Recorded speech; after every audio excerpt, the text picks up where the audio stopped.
Good morning. Welcome to the conference Portugal Africa, Export Green, the internationalization of companies in the era of sustainability. Thanks to the organization to invite me to participate and moderate this event.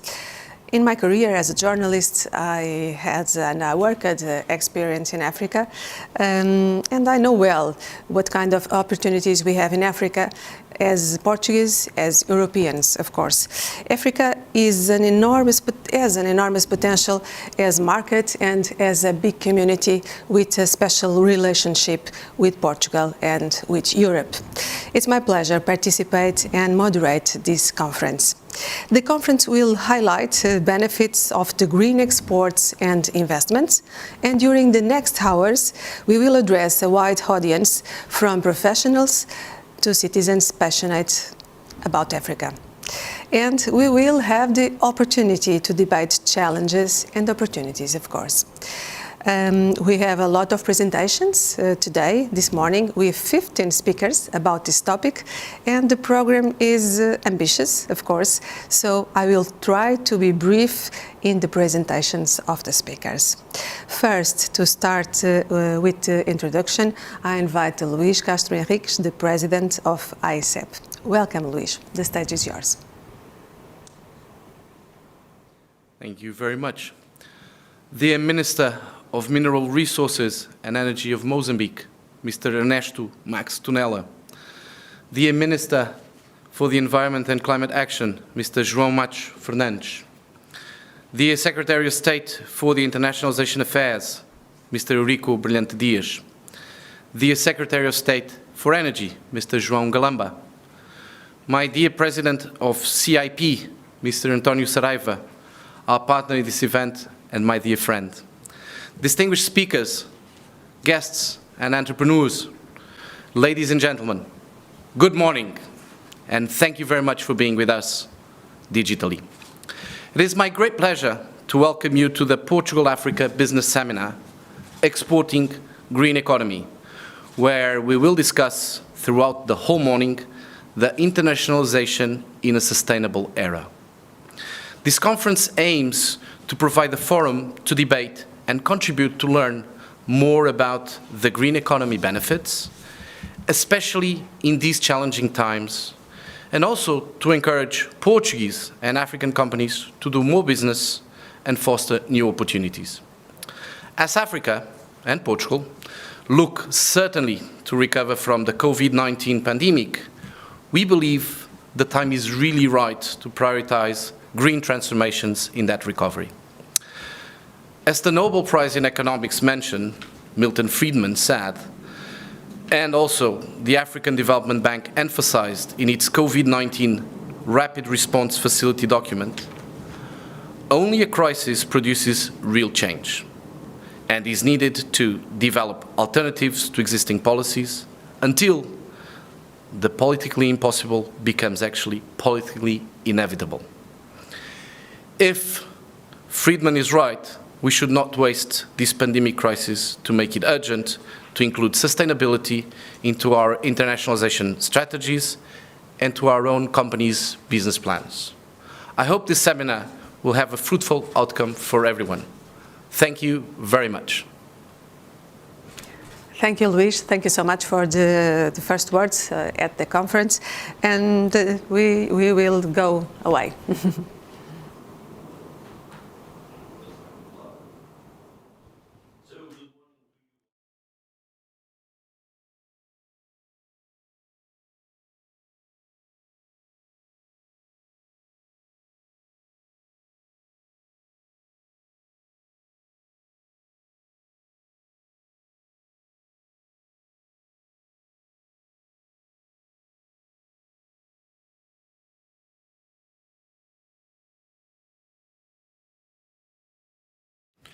So, good morning to you all. Uma saudação em português e especial para o meu colega e amigo Max Tunela e também para o António Saraiva. In these pandemic times, a complete recovery is the major goal worldwide, and it must be achieved in line with environmental and climate goals. In the current context of mobilization for a green recovery, we must all converge around the motto, Building Back Better, which combines the need to align financial packages for the economic recovery with the urgency of the climate and environmental response. The message from science on the urgency for a climate-neutral transformation is now clearer than ever and represents an opportunity for economic solutions and recovery, not only in the European Union, but across the globe. The European Green Deal, the new growth strategy for Europe, provides a framework for recovery in line with the objective of making Europe the first carbon-neutral continent. I recall that the European Green Deal provides a paradigm shift in energy use, a new relationship with the use of resources, the fight against pollution, and the recognition of the central role of biodiversity to the quality of life. The progress made so far has been significant. Europe has already reduced its emissions by 26% compared to 1990, while the economy has grown by more than 60%, showing that decarbonization and growth are totally compatible. Indeed, Europe can achieve climate neutrality and a fair society while preserving the competitiveness of its industries by investing in clean energy technologies and by increasing the production of sustainable products and services. This transition requires further scaling up of technological innovations in energy, buildings, transport, industry, and agriculture sectors. We believe that although the challenge is massive, the EU is in a unique position to invest in a collective recovery and a better future by delivering on the European Green Deal, and Portugal is fully committed to follow this growth.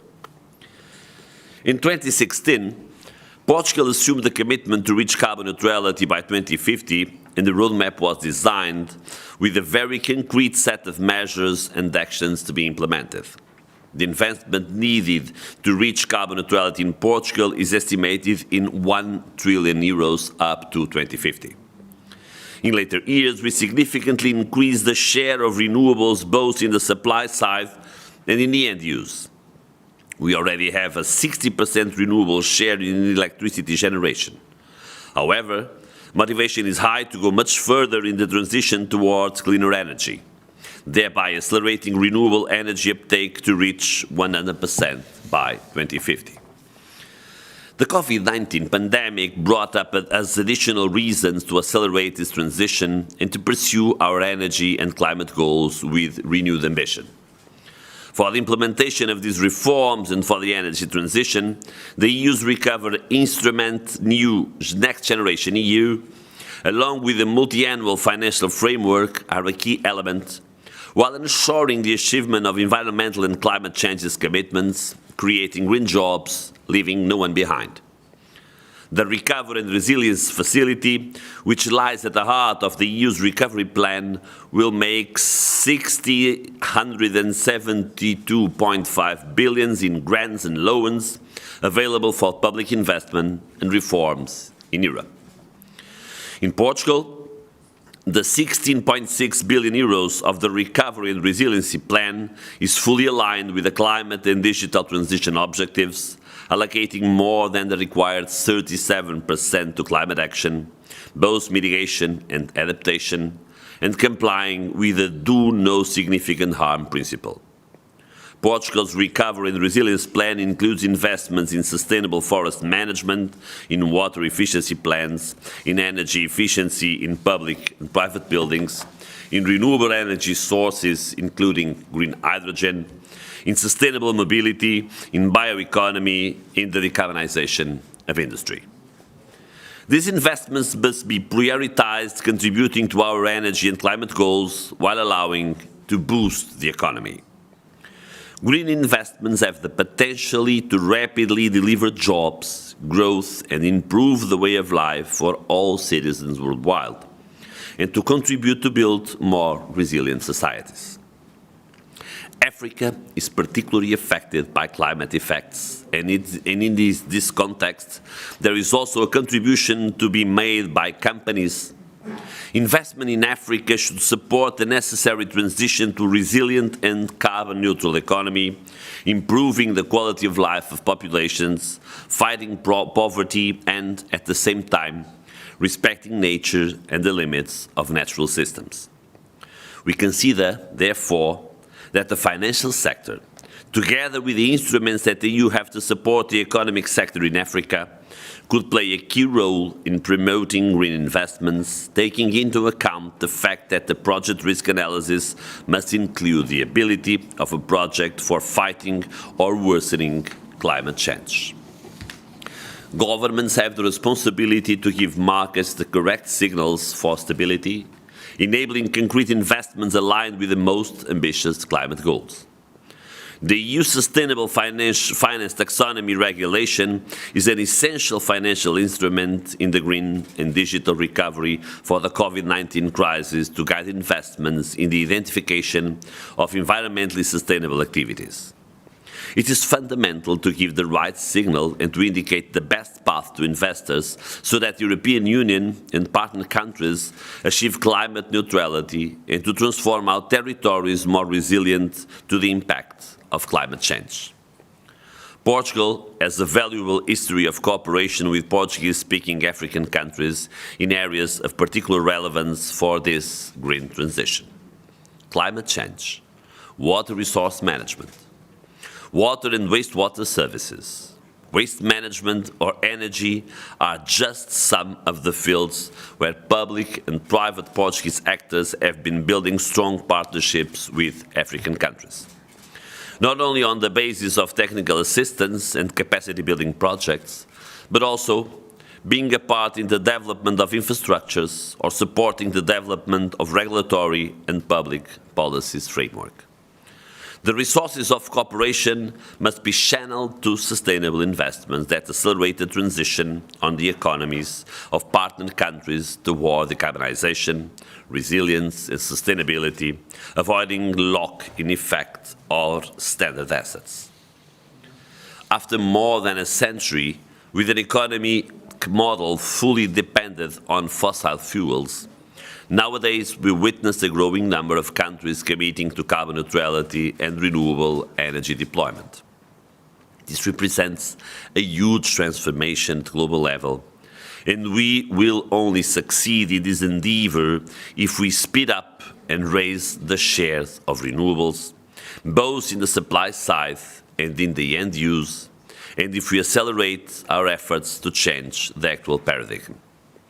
The recovery of this global crisis must also rely on international cooperation and solidarity. Europe is prepared to lead the efforts towards a global recovery and be ready to support its external partners and build with them a global response to the challenges we face to overcome the impact of the COVID-19 pandemic, to foster the green and digital transition, and to build more resilient and inclusive societies. Thank you. Thank you, Ministro Matos Fernandes, for sharing with us your view for this topic. He is the Minister of the Environment and Climate Action. And now, Ernesto Max Tunela, the Minister of the Mineral Resources and Energy from Mozambique. Welcome. Yes, bom dia. Começo por saudar os colegas e amigos do Governo de Portugal, em especial o Ministro João Pedro Fernandes, com quem tive a oportunidade de estar há cerca de 2 anos em Maputo e discutimos muito sobre o papel das renováveis e a experiência de Portugal nesta componente. Distinguished participants, first I would like to thank the Portuguese government and Aicep for organizing this great event and invite us to share with you our vision to create a robust renewable energy market in Mozambique, highlighting attractive investment opportunities and its contribution to achieve a sustainable development goal of providing universal access to the population of affordable and reliable and sustainable energy.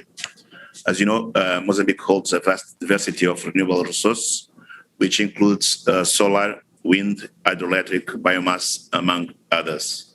The development of these resources will also play a key role in the achievement of more sustainable and diversified energy mix and support our national determined contribution as per Paris Agreement. However, the expansion of intermittent renewable energy source requires reliable baseload. Therefore, we see hydropower and natural gas as a key enablers to increase the penetration of renewable in our energy system. The commissioning of the first middle-scale power plant in 2019, a solar project in Mokuba, represented an important milestone in the history of grid-connected renewable energy project in Mozambique. We notice with satisfaction great and strong appetite from national and international private companies to invest in our renewable energy projects, being currently under development, several projects in different stages of development.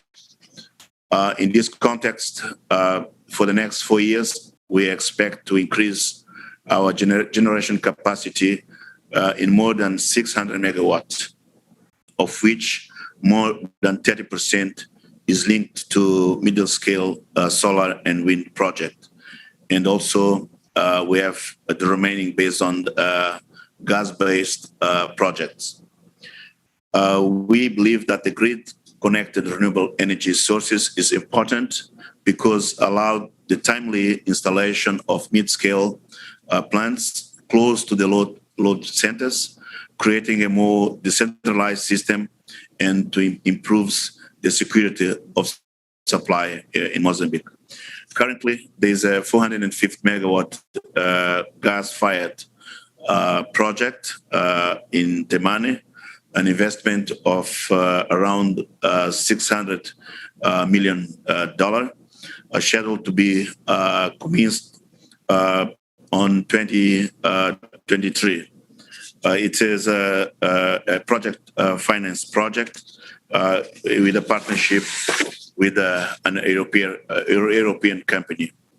And this project was also involved fundings from multilateral companies, including European financial institution.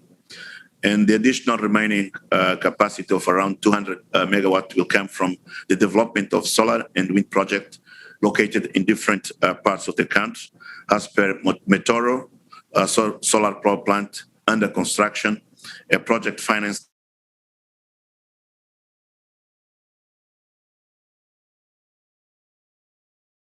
by a French developer, that in order to further leverage and accelerate investment in utility scale renewable energy project, we felt the need to create a more attractive regulatory framework.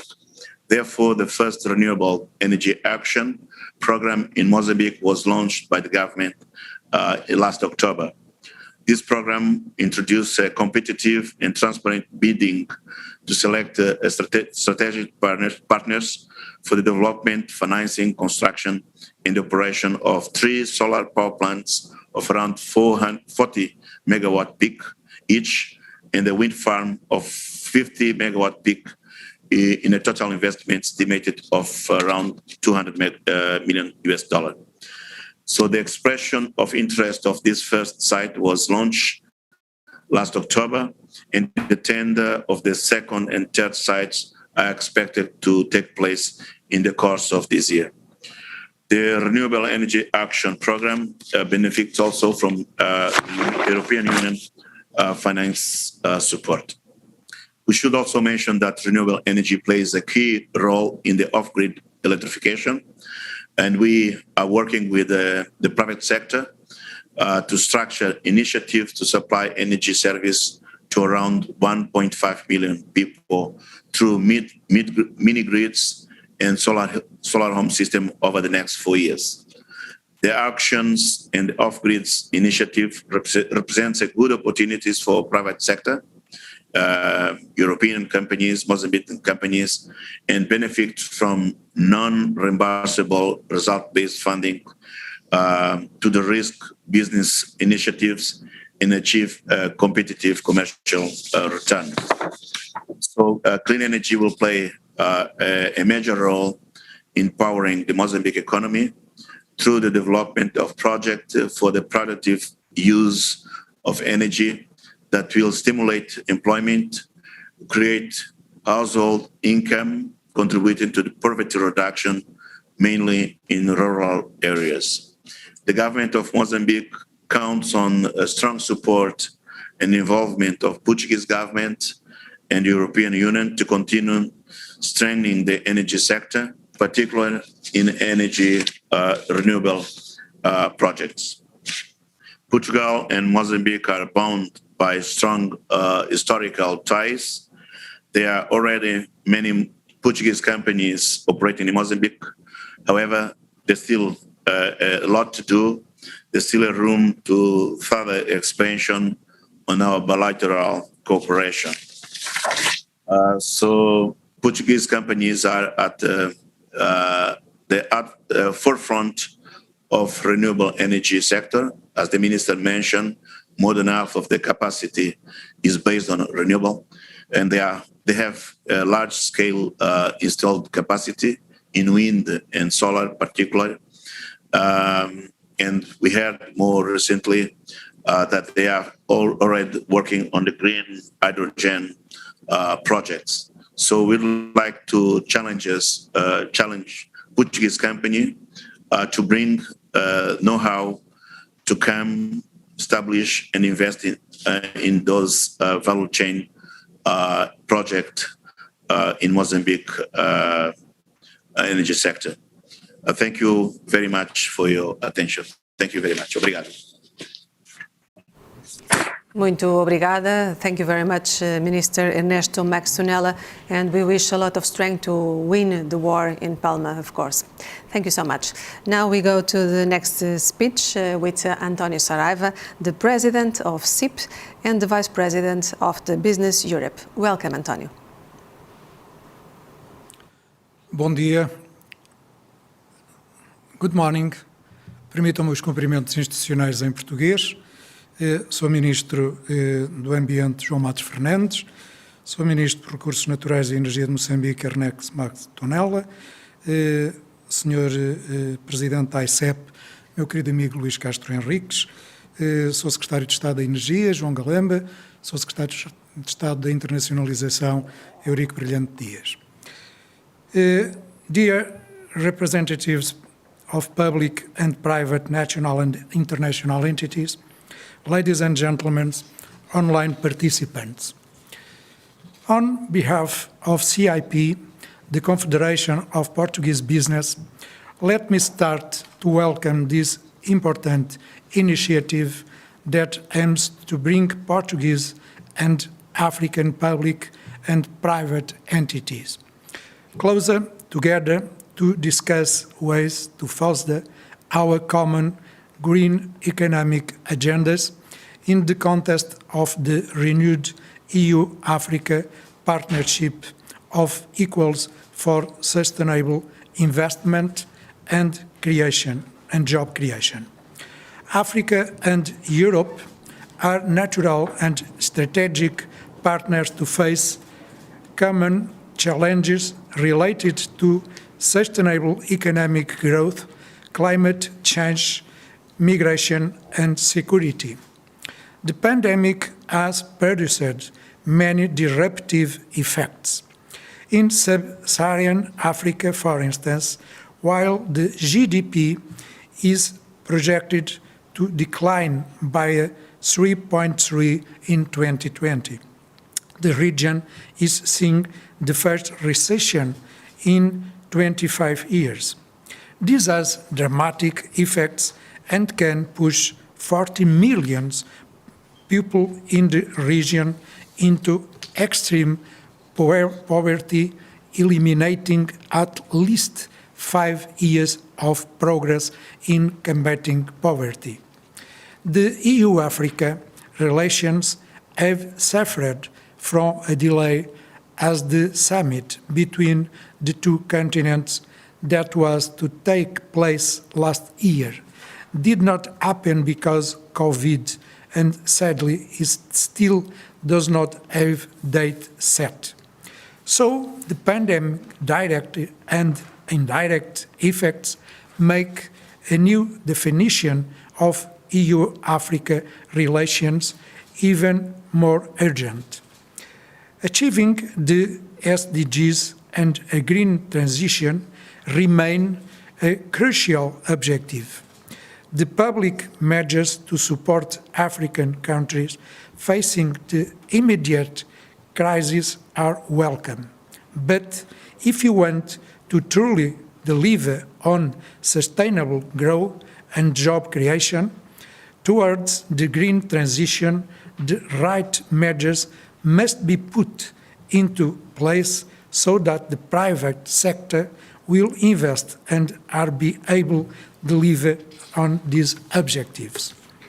So public and private sectors need to define ways to joint work to overcome the negative impacts, achieving a fast economic recovery and a more resilient, sustainable and prosperous societies in the future. As public funding is not enough to meet the EU in 2030 agenda's target for Africa private investment in areas such as infrastructures, connectivity and green energy is key to create more and better jobs for the millions of Africans entering the workforce every year. And so we welcome the new EU external financing instrument, Global Europe, and we will continue to actively support initiatives that promote companies' access to finance via innovative financing instruments to leverage private investment via risk mitigation. Education and training are utmost important to labour markets' needs for more local skilled jobs. Vocational education and on-the-job training programs, as well educational cooperation between European and Africa universities, research institutions and companies in Europe and in Africa countries in fields like digitalization, circular economy, agriculture and food security and energy must be boosted, including under the EU Erasmus Plus program. Regional economic integration opens prospects for expanding African markets and increasing cross-border trade and leading to more competition in domestic markets. Allied to economies of scale, this cuts production costs, boosts product diversity, and so generates increased economic activity. We recognize the value of initiatives such as the African Continental Free Trade Area and strongly support its implementation as a key tool to foster regional integration and access of African economies to the global value chains. Economic partnerships agreements are important instruments to boost economic relations between Africa and Europe. If implemented properly, removing tariff and non-tariff barriers to regional and international trade, they will prepare the ground for deeper disciplines such as service trade, investment, intellectual property rights or competition. EPAs should be used as building blocks to continental free trade in Africa. The generalized system of preferences is also an important trade policies instrument that can help growth and employment most African countries via a better access to the European market. For its revision this year, CIP defends a strong focus on least developed countries while helping them to commit to environment international conventions. It is with great enthusiasm that we acknowledge the conclusion of the post-Cotonou agreement last week, which sets the political and economic cooperation framework between the EU and these countries for the next 20 years. We welcome the achievements regarding investment, namely on the need to improve investment climate and to increase access to finance, as well as the agreement to work together on investment facilitation and investment protection. We also welcome achievements on economic transformation and industrialization on private sector, development and public-private sector dialogue, and on trade cooperation. We are now waiting for its signature and entry into force so that we can reap its benefits. CIP will continue to support the boost of the EU-Africa partnership of equals in every forum. Thank you. Bom dia. Bom dia, António. Muito obrigada. Thank you so much, António Saraiva, and thank you for all the speakers of the welcome session. Please stay with us. We return to the next part of the conference.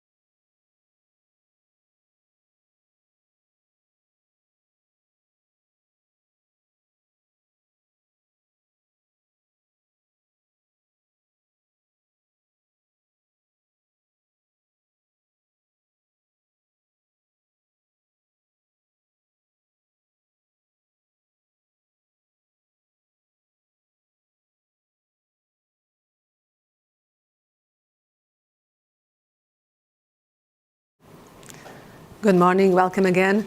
In the next hour, we will talk about internationalization and sustainable development in Africa, challenges and opportunities. And we have 5 interesting presentations. With us to talk about the value of the smart cities to the green economy, I invite João Galamba, Energy Secretary of State, to take the floor. Welcome. Thank you. Good morning, distinguished guests, ladies and gentlemen. I am very grateful for the opportunity to contribute to this important debate on internationalization and sustainable development in Africa. Cities are increasingly playing a leading role in society, with urban issues occupying a central position on both international and national political agendas. This gives a very significant perspective of the importance of cities in the organization of the space occupied by man and in their interrelationships with the world around us, but also of their impact on economic activities. The current focus is on the creative and sustainable city, which makes use of innovation and technology in its planning and management process.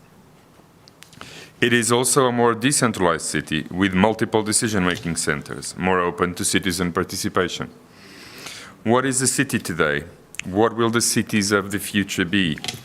We are fully aware that there is a reinforcement of the importance we attach to cities and an increasing limitation of our collective capacity to capture, understand, and transform them. In fact, it becomes increasingly difficult to define this concept that we call the city, both from a conceptual point of view as well as from a geographical point of view. Where does each city begin and end, for example? The current focus is on the creative and sustainable city, which makes use of innovation and technology in its planning and management processes. It is also a more decentralized city with multiple decision-making centers more open to citizen participation. It is in this modern, human-faced city that the concept of smart cities emerges, like organic systems of people interacting and using energy and other resources, materials, services, and financing to catalyze economic development and improve the quality of life. These interaction flows are considered intelligent because they make strategic use of infrastructure and services, information and communication, urban planning and management, to respond to the social and economic needs of society. According to the Cities in Motion Index, published by the IES Business School, there are 10 dimensions that indicate the level of intelligence in a city. Its governance, public administration, urban planning, technology, environment, international connections, social cohesion, capital, and the economy. But there are, of course, other indicators that can also be considered, such as accessibility, interactivity, efficiency, energy, water, waste, and so on, quality of life, innovation, mobility, among others. Despite being a relatively recent concept, the smart city concept has already consolidated itself as a fundamental issue in the global discussion on sustainable development. Currently, cities in emerging countries are investing billions of euros in smart products and services to sustain the economic growth generated by the needs of a new middle class. At the same time, developed countries need to renovate or improve their existing urban infrastructure to remain competitive. In the search for solutions to this challenge, more than half of the European cities with more than 100,000 inhabitants already have or are implementing initiatives to become smart cities. Instead of defining which cities should or should not be considered smart, it is much more constructive to think about the activities and factors that can make a city smarter. Energy plays a fundamental role in this transformation because it has direct implication on the quality of life of citizens and on the competitiveness of companies, given the impact that the weight of its cost has on the domestic economy or on the factors of production, but also what consumption management represents in the fight and mitigation of local greenhouse gas emissions. So what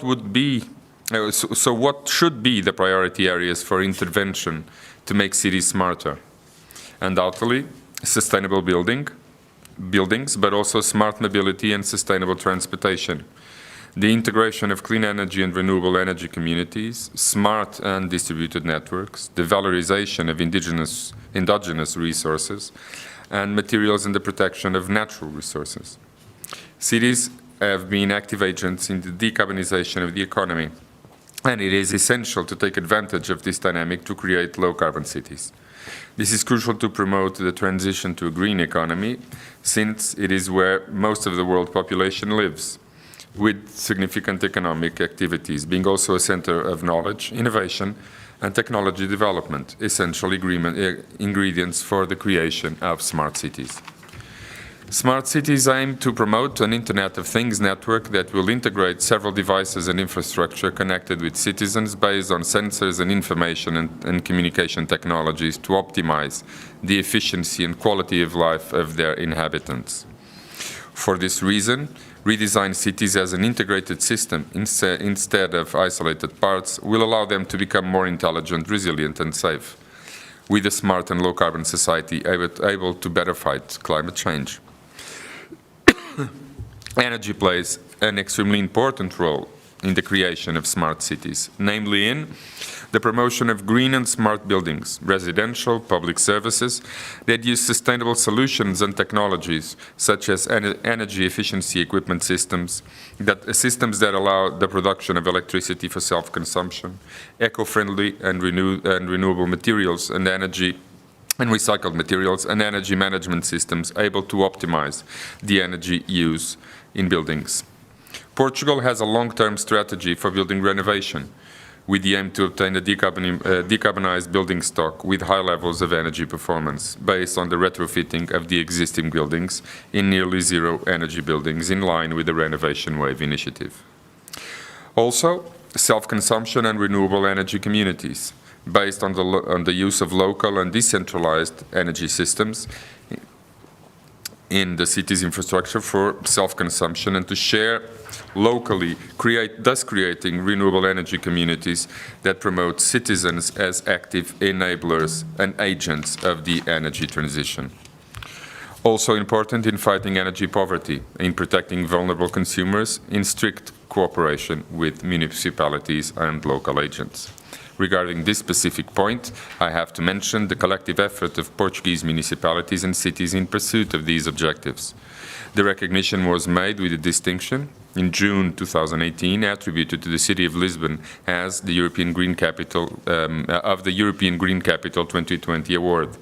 The distinction results from the evaluation of a set of international experts on 12 indicators that assess the sustainability of the city.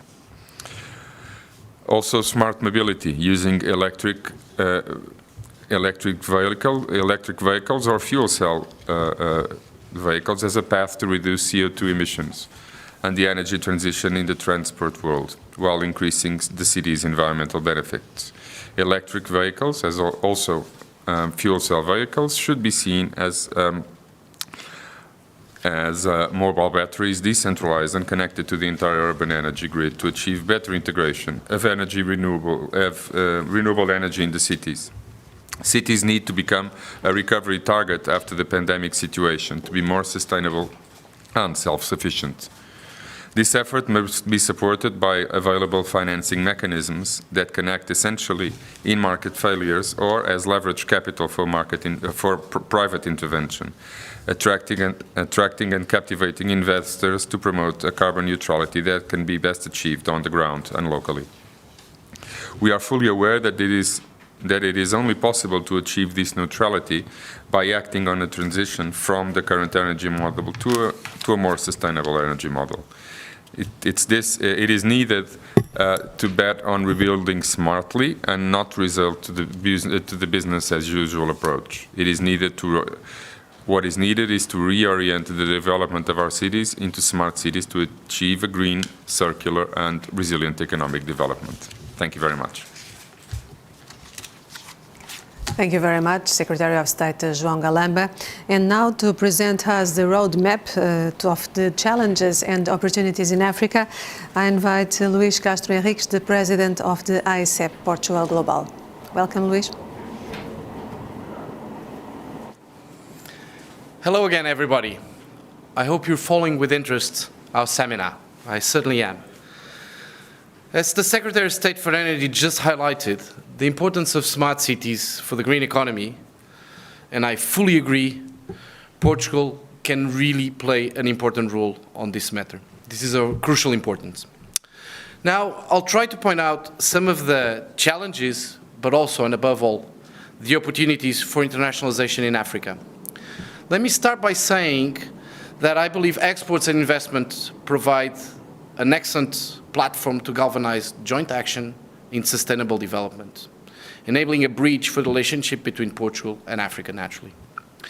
Portugal has, as you all know, a natural link to Africa, thanks to its historical and cultural ties with the Portuguese-speaking countries.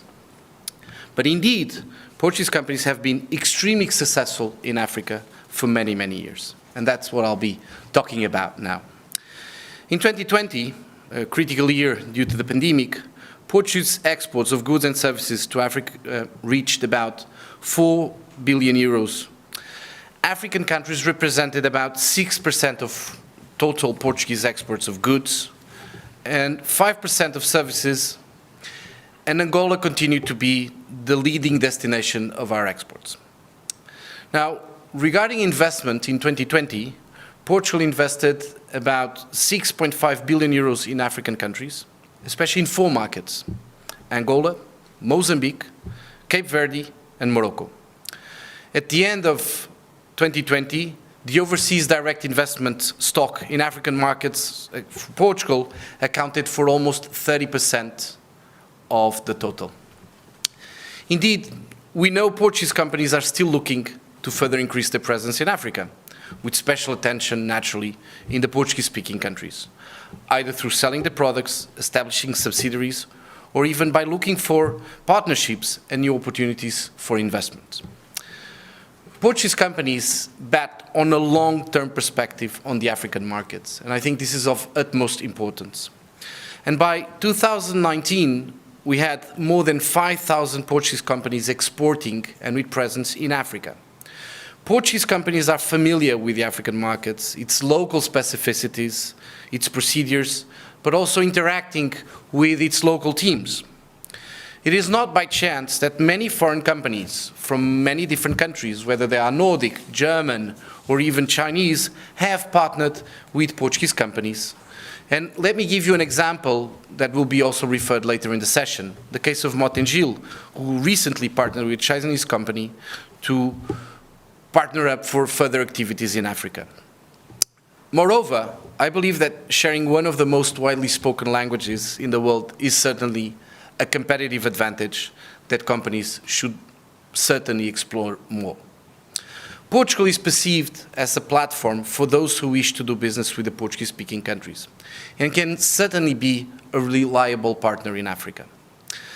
Technological innovation has created a powerful new vector for novel partnerships, and Portugal has talent, innovative solutions, and national and international experience, namely in the field of renewable energy and energy efficiency. In fact, Portugal is one of the pioneers in the green economy, and Portuguese companies have the necessary and internationally recognized know-how, innovation, and technology for this purpose. I am aware that Africa and Europe are committed, highly committed, I would say, to accelerating the green transition and delivering sustainable development. And believe me, Portugal can be the successful link between the two continents. With a population of about 1.36 billion people and growing, Africa is a continent full of opportunities, but also challenges, but above all, many, many opportunities.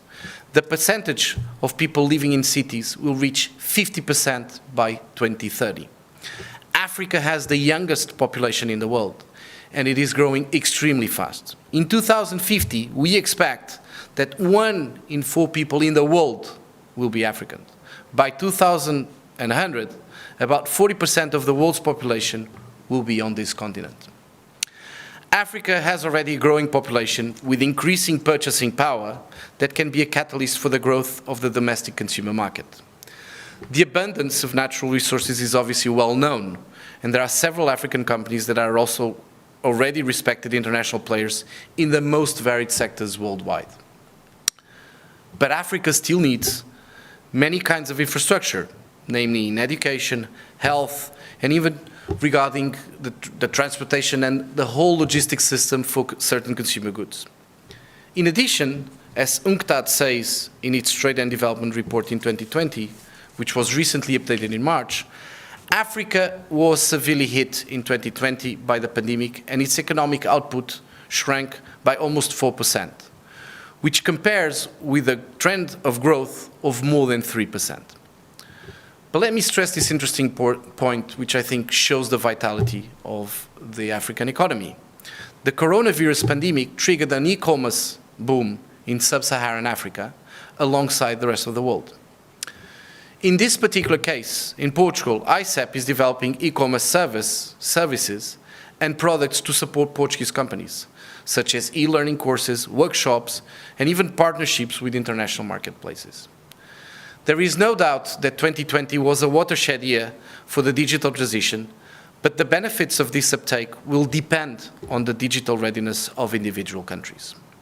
According to a report released at the end of last year by Google and the International Finance Corporation, Africa's digital economy could contribute almost 200 billion to the continent's GDP by 2025, and almost more than 700 billion by 2050. It seems clear, therefore, it seems clear that digital economy, as well as the green economy, can be a long shot and an important shot for investors in Africa that are increasingly focused on services, energy, agribusiness, rather than the most usual extractive industries. African green transition, including smart agriculture, renewable energy, and sustainable infrastructure, can be a tool to overcome many current difficulties and simultaneously prepare for the threats posed by climate change. The African continent is home to most of the world's uncultivated land, an opportunity for partnerships and agricultural investments that can include and should include environmentally friendly technologies, a field in which Portuguese companies have well-recognized skills. Talking about innovation and technology, a trend that is increasing worldwide, is the growth of the business service sector. And what is the key factor to enhance that? Talent.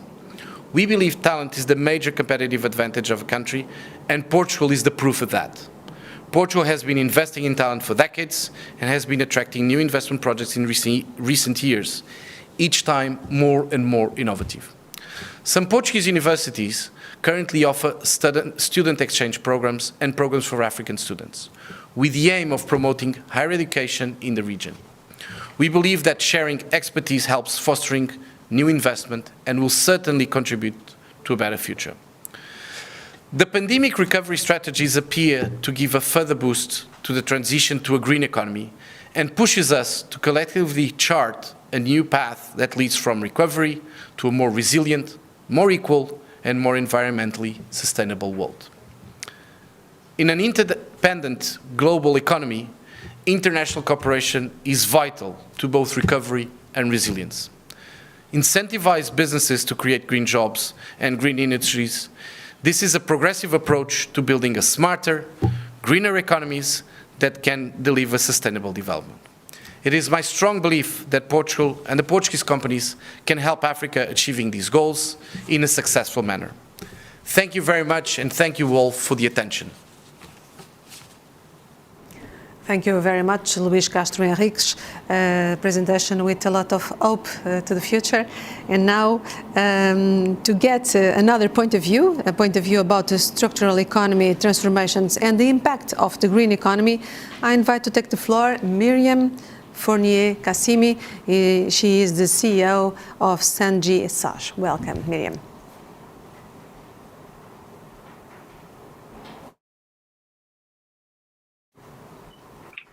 Morning, everybody. Hello.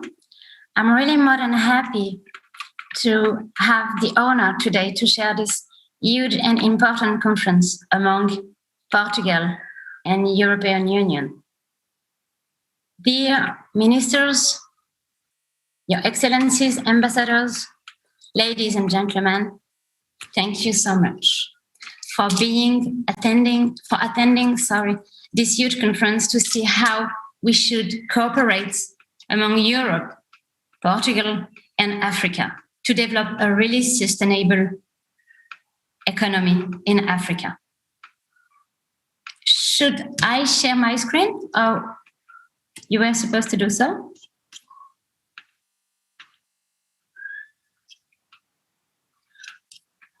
Oh, you did. Thank you.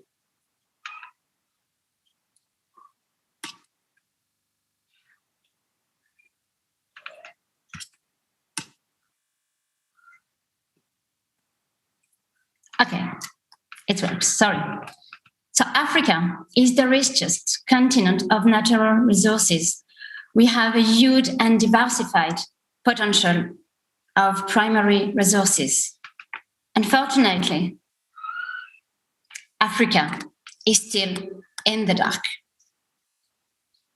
I am Miriam Fournier-Cassimi, and I created Sanji to address this issue.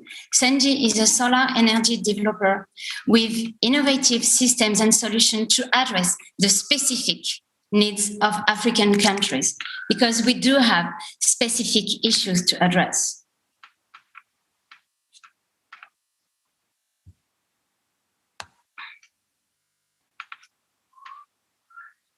We first have a lack of access to energy, as you highlighted.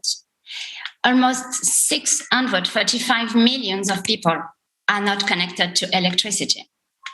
When they got energy, the energy is higher, much more expensive than the one in the rest of the world. For example, the gasoline price is 3 times higher compared, again, to the rest of the world. And even the companies that are the growth enabler in Africa, when they got access to the grids, they have a really huge and poor quality of existing sources of energy and connection. 69% of African companies declared to suffer from power outages. But I should remain optimistic, and really optimistic, because you all know this picture, right? With this small square in the Sahara in Algeria, for example, we can reach and assure 100% of all the energy needs per year for the world. So the solar energy potential is really huge, and we can, of course, develop on it. The solar energy in Africa has a huge potential, as you may know, but we need money and we need investments for that. But we also need from Portugal and from other countries your competencies, your know-how, and your experience. We have 3,000 hours duration of sunshine of the continent. We need, according to the World Bank, 70 giga, sorry. That is the estimated Africa solar power capacity, which should be installed by 2030. That means we have a huge market to offer. It's already started, and we have already something like 5 to 6 gigawatt installed, but it's not enough to cover the huge needs of the countries. This is a forecasting of the solar energy in Africa coming from many institutional sources like IRENA or World Bank. It's clear that in the next 20 coming years, the main potential will come from solar energy. Things have already started. Let's take this curve, for example. We already had a huge growth, but many markets still have to be addressed. For example, only for the off-grid systems, we had already financed $11 billion for this access in energy, but we should get much more. The off-grid sector is already 1.75 billion annual market, serving more than 420 million users in Africa. But again, things still has to be developed. But we have a risk. And this risk in project finance and in financing solutions is really, really huge. Let's see in this graph the levelized cost of energy. I took, for example, Algeria last price, which was bidded for the last tender. We went up to $69 the megawatt hours. While in Portugal, last year, you reached a world record for less than $13 per megawatt hours. You've been able to develop a really smart solar energy system. And as you said in your promotion video, you have now more than half of energy sources done by renewable energy. So we need your experience, we need your know-how, and we need your cooperation know-how already. But of course, we need to cooperate and to create the bridge together, because you also need local partners. We know our markets, we know our doing business, ways of completing things and projects, and we have this huge market. So that's the reason why, as a startups and entrepreneurs in Africa, of course, I rely on European equipments, European financing, European institutions to help us to go and to grow as you did in Europe. We also need Portuguese experience, because when we see that, that means that you have the possibilities to reach a really competitive price. Because today, Africa needs energy, yes, but as I mentioned, we need it to be affordable as well. Thanks to corporates, we've been able to deliver quite great KPIs already, but we need to go further. So that's the market. Today we have for residential segments, solar home systems to help to have lights in a really complicated and concentrated village. And we have this huge utility, which is more project finance solutions, right? But what about corporates? Who is addressing the self-consumptions? They need electricity. They need a reliable and stable electricity, and then they'll get it with the grid. But this investment should not come from only utilities or residentials, small solutions. That's what Senji decided to address. Thanks to innovative solar irrigation systems, we are able to address farmers' needs to make sure that they can ensure their own growth. Thanks to solar turnkey projects, we have been able to deliver to industries, to banking agencies, but also to other huge corporates what they are expecting. So they want to have a solar energy solution, so any source of energy, but that should deliver a good return on investment. We should not increase operational risk, so we should at least maintain it or reduce it. And we need to have for them agility because they have already other issues to monitor and to manage. So they don't want to have another stress out. And they need sustainability solutions because they have to reach their corporate social responsibility objectives. We also defined for militaries and telecom solar mobile generator, so we can quite quickly have solutions for energy everywhere because some of the infrastructure, transportation infrastructure are missing there.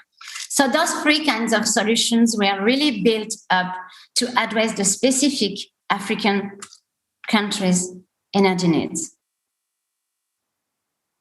By Senji, we are like a one-stop shop, and we address complex issues for customized solutions. We start from the design when we have to have this adequacy of many energy flows, right? We have the grid, we have the oil genset, we have the batteries, and we have solar energy, and we should mix them up. Then, of course, we do manage the installation, the civil works, and the project. And we have here multi-engineering experts, electricity engineering, electronic one, IT ones, and also mechanical and civil works. And then for the operation and the commissioning, we still have to be really close to our clients to make sure that we have performance and we reach it. We have KPIs and we deliver them dashboards to make sure that what they were expecting are really achieved. And then we can monitor their growth. We reach ROI and we define new solutions for their new factories, for example. That's what we did already on the continent. And we needed for that. And we did that with our Portuguese and European partners. Why entrepreneurs in Africa still should be supported? Because we do have an economic impact. As a growth enabler, we need energy, right? And when we need energy, we are going to fight indirectly or directly poverty, which is like reducing terrorism risk. We are going to indirectly or directly create jobs. So that means we are going to fight famine. We also need to have this social impact to have long-term employment creation because solar energy is really decentralized, so we can create local jobs. We have, of course, an environmental impact. Thanks to the actions of raising awareness and promoting the green energy. Like other great companies in Africa, we are scalable. So we can have this recurring business in Africa, but also worldwide, because we were addressing really specific solutions for African business, which is really quite hostile. And we have local value creation, which could really be continent-wide ambitions. We all have in mind these SDG goals from the United Nations, like the affordable and clean energy, sustainable cities, as you mentioned already, and communities, but of course, climate actions. We raised awareness for many people already. We installed more than 1 mega already. We saved CO2. And we created indirect and direct jobs, and we gave access to energy to households. With this positive impact, green economy is really happening in Africa, and we need to speed it up together.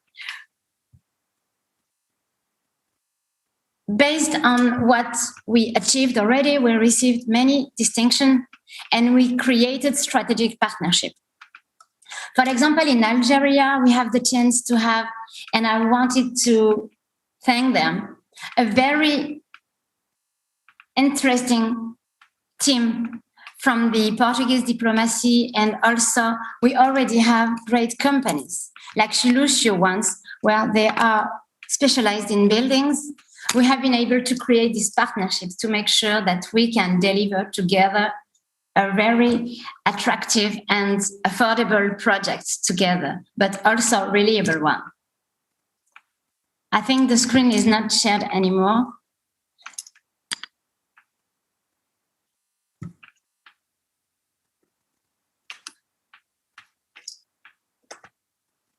Well, it could be okay if we don't get the screen.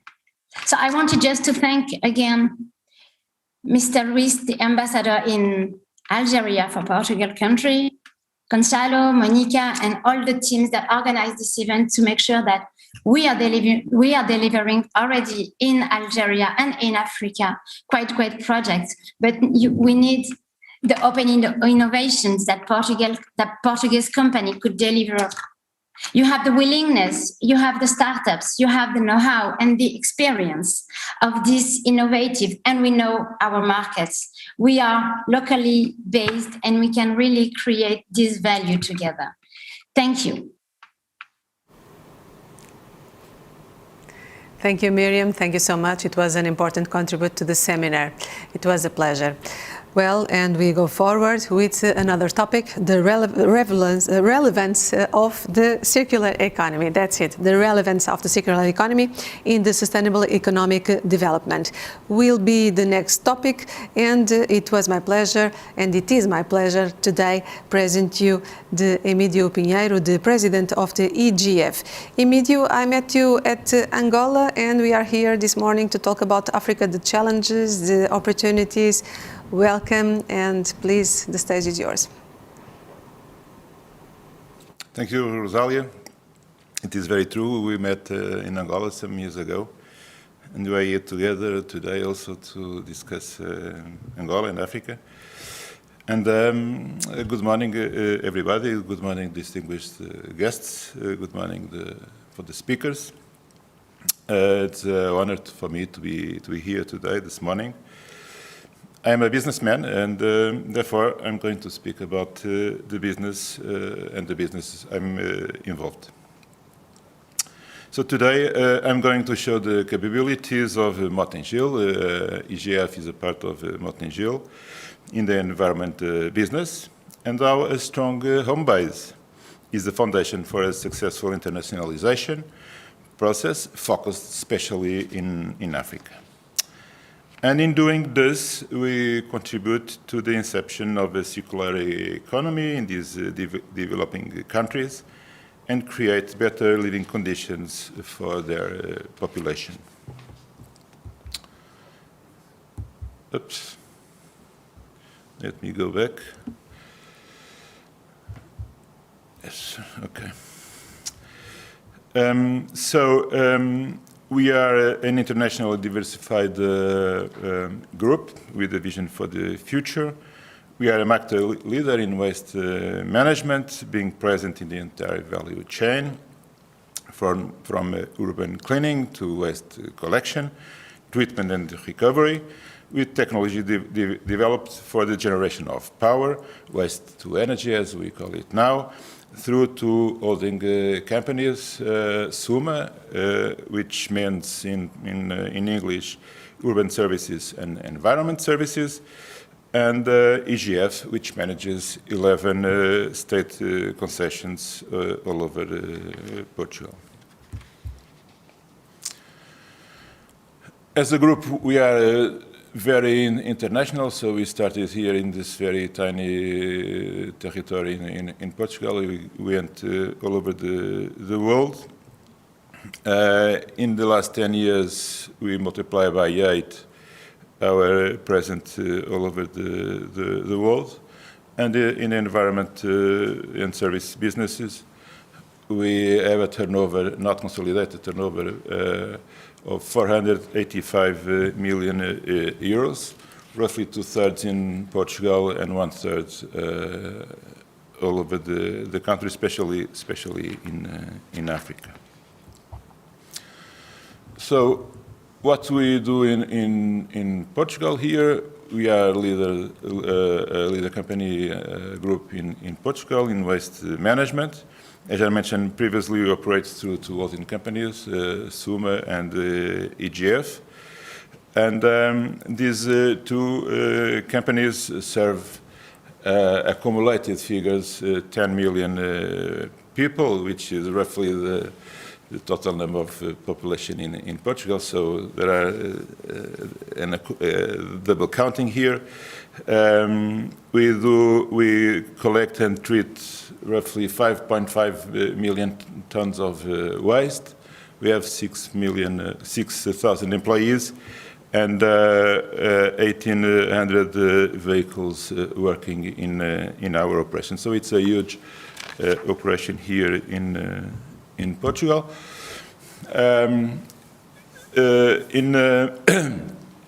In urban services, SUMA operates a catalog of services that covers the full range of services in waste collection, from municipal solid waste, green waste, bulky waste, construction and demolition waste, industrial waste, and so on. We have this full catalog of services, and also a full catalog of service in public cleaning, as we have in most of European cities, and we do all those services here. We also cover industrial and commercial waste. Here we are a full service provider. We have 6 infrastructures in the picture. We have a landfill for industrial and commercial waste deposition. And we also treat both non-hazardous and hazardous waste in our business. So, as you can see on the SUMA side, we cover the full range of services to municipalities, but also for private companies. In the EGF, as I mentioned before, EGF is an holding company that manages 11 state concessions, covering 174 municipalities here in Portugal, and about 2/3 of the population. Mostly, EGF is responsible for the selective waste collection and treatment of all kinds of urban waste that is collected by the municipalities.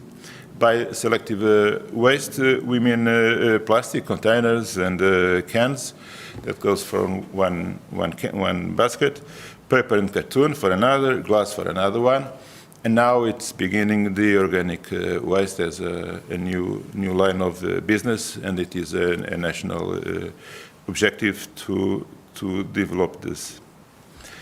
In this picture, we have here the largest waste-to-energy plant in Portugal, near Lisbon. We, as a holding, we produce 445 gigawatts last year, and in this company, in this factory, in this plant itself, 271 gigawatts hour last year. This covers roughly a city of 200,000 people, which is huge. So what we do, we have facilities to sort recycled materials. So in this picture, this is our largest facility for sorting. That comes from the selective collection of waste. That's the largest. We have 20 of this all over Portugal, and then a number of infrastructures, which I would mention the number of vehicles, almost 450 vehicles that transport the waste from the streets into this plant. We also have mechanical and biological treatment facilities. We have 19 of these all over Portugal, and this is mainly focused to treat the general waste that comes from the household waste. And here we try to select recycled materials that after that are used in industries as a resource. We also produce biogas from the organic waste, and we produce compost for agriculture use. So actually we are very focused on this circular economy. Nobody likes to speak about this, but we have to have sanitary landfills. We have 27 of these, very modern, safe. And we not only keep waste here that is not able to be recycled, but we produce biogas, and from this gas we produce electricity that goes to the people. And finally, I would like to present our brand new plant. This is almost 30 million investment. This is Mbt Facility, a sorting facility, and also a landfill. This is going to open late this summer. We are now commissioning this facility.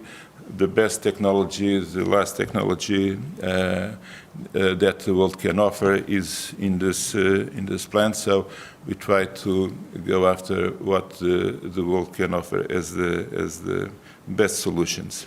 This is the last single investment in the environment or waste management for the last 6 to 10 years.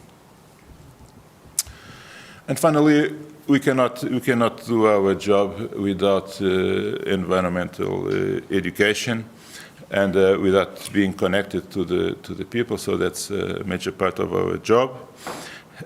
So we engage with them through two different ways.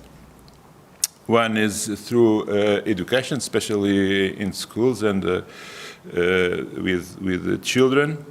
And also we developed an app that received recently a prize. We were very honored to receive that prize for a very relevant newspaper here. And it aims to encourage people to correct the separation of the household waste. It is a game that gives prizes to those who recycle. It uses the most advanced technologies, such as artificial intelligence. And that's to connect us to the people, to the persons. At the end of last year, we developed an advertised campaign, which the slogan was, "The future of our planet, of the planet, is not recyclable." So to make people more aware of the situation and the things we had to do. So We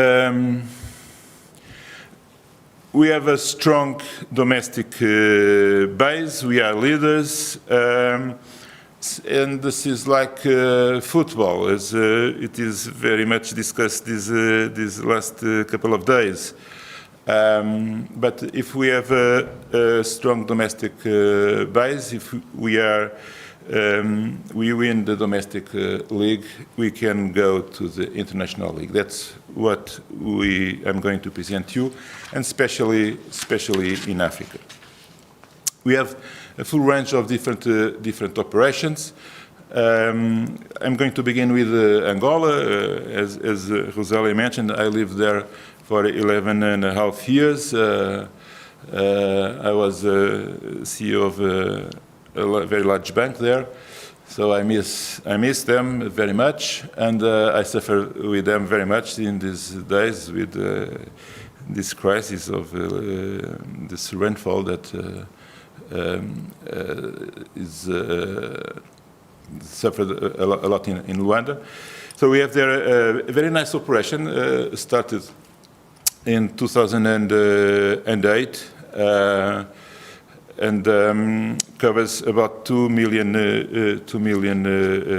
inhabitants. We have there 1,200 employees, almost 300 vehicles, and we do collection and the cleaning of the streets. That's a very large operation and wonderful, I can assure you.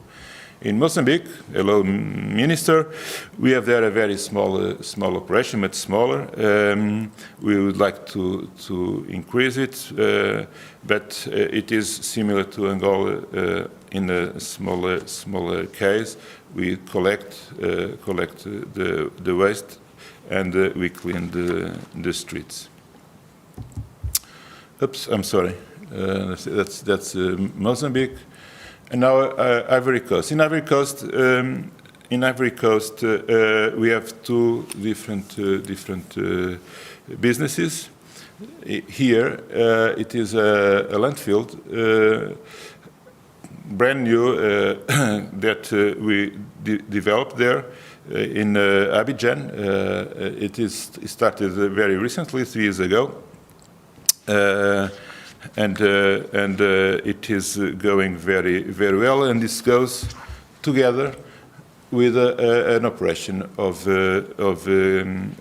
collecting waste and cleaning streets. So here in this different company, we cover 4.6 million people, and we have more than 2,000 people working for us, more than 200 vehicles.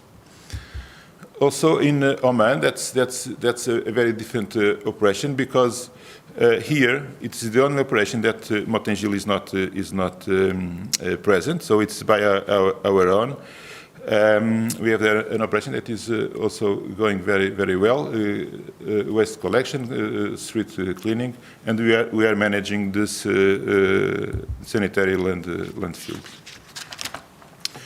I also bring, Brazil to the table, not only because they speak Portuguese. We have there an operation. It is very similar and very adaptable to the African needs. So what I would like to bring here is what we learn. Number one, act local and be very community-oriented. Engage with the circular economy that is developing there. Invest in the right technology, not necessarily the newest technology, but the right technology for the local conditions, and also improved sustainable economic development. And finally, always look forward. If you are in Africa, please look forward, never look back. Thank you very much for your attention, and hope that this was useful for you. Thank you. Thank you very much, Emílio Pinheiro, for bringing us the big picture about EGF. Another very important subject is energy sustainability in the African industry. And to tell us about it, we have with us António Nunes. António Nunes is the member of the board of Angola Cables And Antonio is here with me in Lisbon. Welcome, Antonio. The stage is yours. Thank you very much. First of all, to congratulate you for the event and to thank you for the invitation that you have done to me to share with you my 20 years of experience in Africa on the development of the African market. So I will start saying that today we live in a village. And this pandemic situation have really presented to us and demonstrated that everything that is happening with us in Africa will have very big consequences in the other continents and in the other people. So we don't live anymore alone. And presenting some of the facts that will help us to understand what I'm trying to present to you and to share with you, I bring here the SDH, and this SDH, I will talk about two main topics, which is the clean and affordable energy and the climate actions. So today, as we know, we are living in a situation that everything that is happening and this environment, the factions of the environment, we are all facing the situation and are all living in the process that are related to that. Africa is experienced, and what I want to say is, bearing that in mind, I'm coming down to the situation of Africa. So today we are experiencing in Africa very dramatic growth of population. And my previous colleagues of the presentation have already mentioned that. We can see that very, very soon, Africa will be with a population of 2.5 billion inhabitants. What brings that we are living in a situation that we have to guarantee that most of these people that today are living without energy have to solve the problem. So the question here is that should we take care about the sustainability of the environment, or should we take care about the survival of our families? So for us, in Africa, in order to survive and even to cook food for our kids, we have to burn the forests. And that situation is not because we are against the ambient, it's because we have to survive. So that situation and the production of the CO2 is not only a question to us, it's a question to the completely environment of the globe. Means that it's not only a problem of Africa, it's a problem of the world. So if we don't face that in that perspective, what we can see is that since we are growing up in terms of population, and even our economies are also in accordance to a study of the IFC and Google, we can see that even the economics of Africa is also growing. We have to face that in a completely different perspective. Means that if we don't take care about the situation in Africa, all of the world will suffer with that. And this is what I'm starting my presentation say. This is the question of we living in a village. So what's happening to us will be happening to everybody else.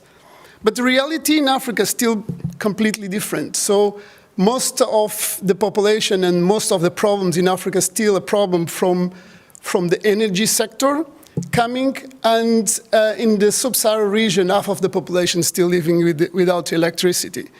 So I'm an electrical engineer, and I was working my 20 last years in the telecom industry and promoting the digitalization of Africa. So I work in a telecom operator, developing the infrastructure of that particular operation. And just to be able to develop the mobile sector in Angola, where I come from, we have been installing more than 2,500 generators all over the country. So it means that before we even install a telecom network, we have to install electrical power system in order to support the business of the telecom industry. And afterwards, I was also working in a submarine cable company. I operated that have cables in the Atlantic region, and in Angola to support that operation, even in other countries in Africa where our cable also was touching, we have to get generators supporting that infrastructure. So again, saying that if the African economy is growing and if the population of Africa is growing, we have to bear in mind that all these problems will come to all of us in the rest of the world. So we have to support the capabilities of that in a completely different way. So in terms of capacity of clean energy production, Africa have a huge potential. And today we still are in a very, very lower basis of that particular production. So what is missing and what we need to be transforming that opportunities in real business? So we need political wills, and that political will is not only from the African view, but a completely general view about what we're going to do in the world, okay? Because we need clean energy, and that clean energy is the one be able to support the development of the African and of the population of the world. We need a vision of profitability. What I mean with that is if we don't have, and if we don't implement systems that will generate sustainability to the local people, and means they will generate enough revenue for them to live, then that seems not will be sustainable in terms of the economy. The other issue is the cost of the systems. Of course, solar and wind systems the price of the equipment are dropping a lot in the last years with the promotion of some of the countries in the world supporting that energy, which is really very positive, because now we will be able to develop that systems in regions like Africa in a very efficient way. The other point that for me is quite important is the incentives of the banking.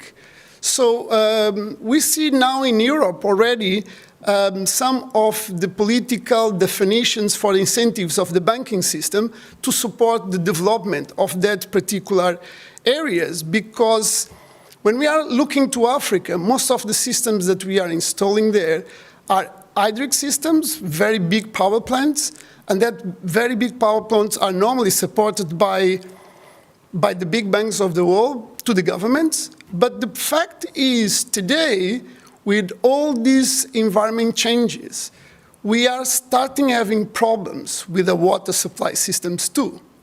So if we don't see that particular things in that perspective, and we put our energy sources on top of the water sources that we have today, and if that water source starts to fail, and then we see a collapse of the economies, because we don't have water and then we don't have power. Because if we are able to produce clean power, we can produce water from the sea without any problems. And then we already see some of the countries doing that. So in my view, another issue is that what is the big difference that we have between Africa and the rest of the world? The first thing is that we don't have a very big legacy in Africa. So, of course, we have systems, we have transporting systems for power. I myself come from a power system from the network transportation. And I know what is the cost of that and what is the need of that. In Africa, we don't have big legacies. So we have an opportunity to develop new systems with a very efficient way in order to repeat all the mistakes that we have done in other environments.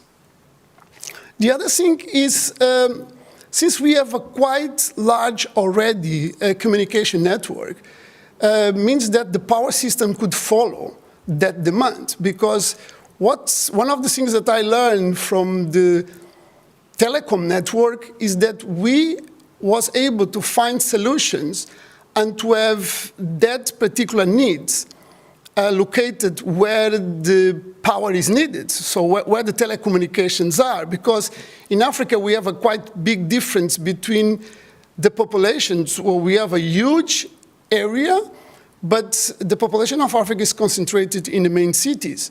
So the rest of the continent, of the rest of the countries are quite empty. So we could not have solutions similar to the solutions developed in the development countries because they are not efficient. So we have here the opportunity to have a different approach to the problem. The other thing is the grid configuration, as I already told, it should be different from the one existing today. So the World Economic Forum, for example, people on the World Economic Forum have already made some research, and they have mentioned that if we are able to have your production lines of the production systems close to your demand, so less than 20 kilometers, your efficiency of production will be very high, and your cost will be much, much sustainable. So again, when we develop these systems, because they will be new, we can be and take in consideration the SDGs. And the other very important point is that since we are understanding that we are in a new phase of digitalization, economic digitalization, and Africa is probably one of the most populated countries where the economy is growing. So we have here another very interesting issue, is that Africa will be a continent where the digital economy will be the most sustainable one. So it means that we are now with the conditions to create a completely new environment and not looking to the past, but learning with the past and creating for Africa a completely new environment that will be more sustainable and will be able to support the development of the new economies. And this study is not from me, so IFC and Google already have been demonstrated that the demand of internet and the business, the economy, digital economy in Africa is growing dramatically and have a huge potential that we could be rising up all these conditions. So, as I mentioned before, these networks will have different configurations because cities are overpopulated and then they need their proper systems to support the industry and the inhabitants that are looking on that particular region, but the remote areas are in a completely different way. So what we have to learn and develop is how could we merge these two different sources of grids and implemented that in a very efficient way.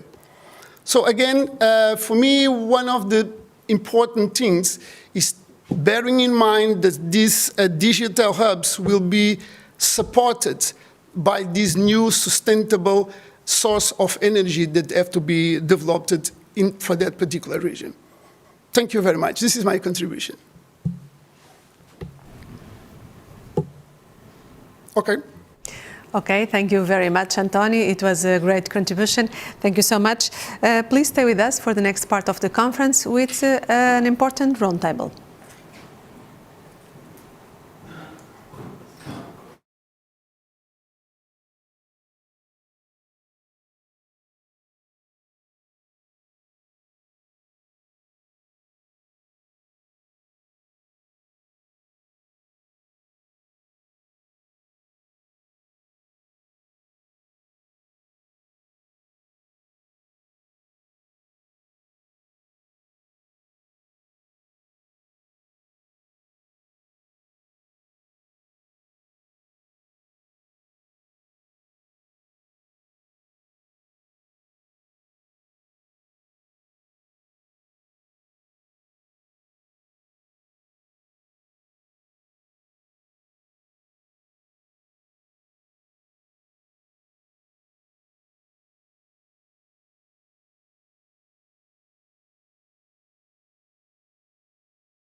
Good afternoon, and thank you for coming with us to the next part of the business seminar about Portugal and Africa.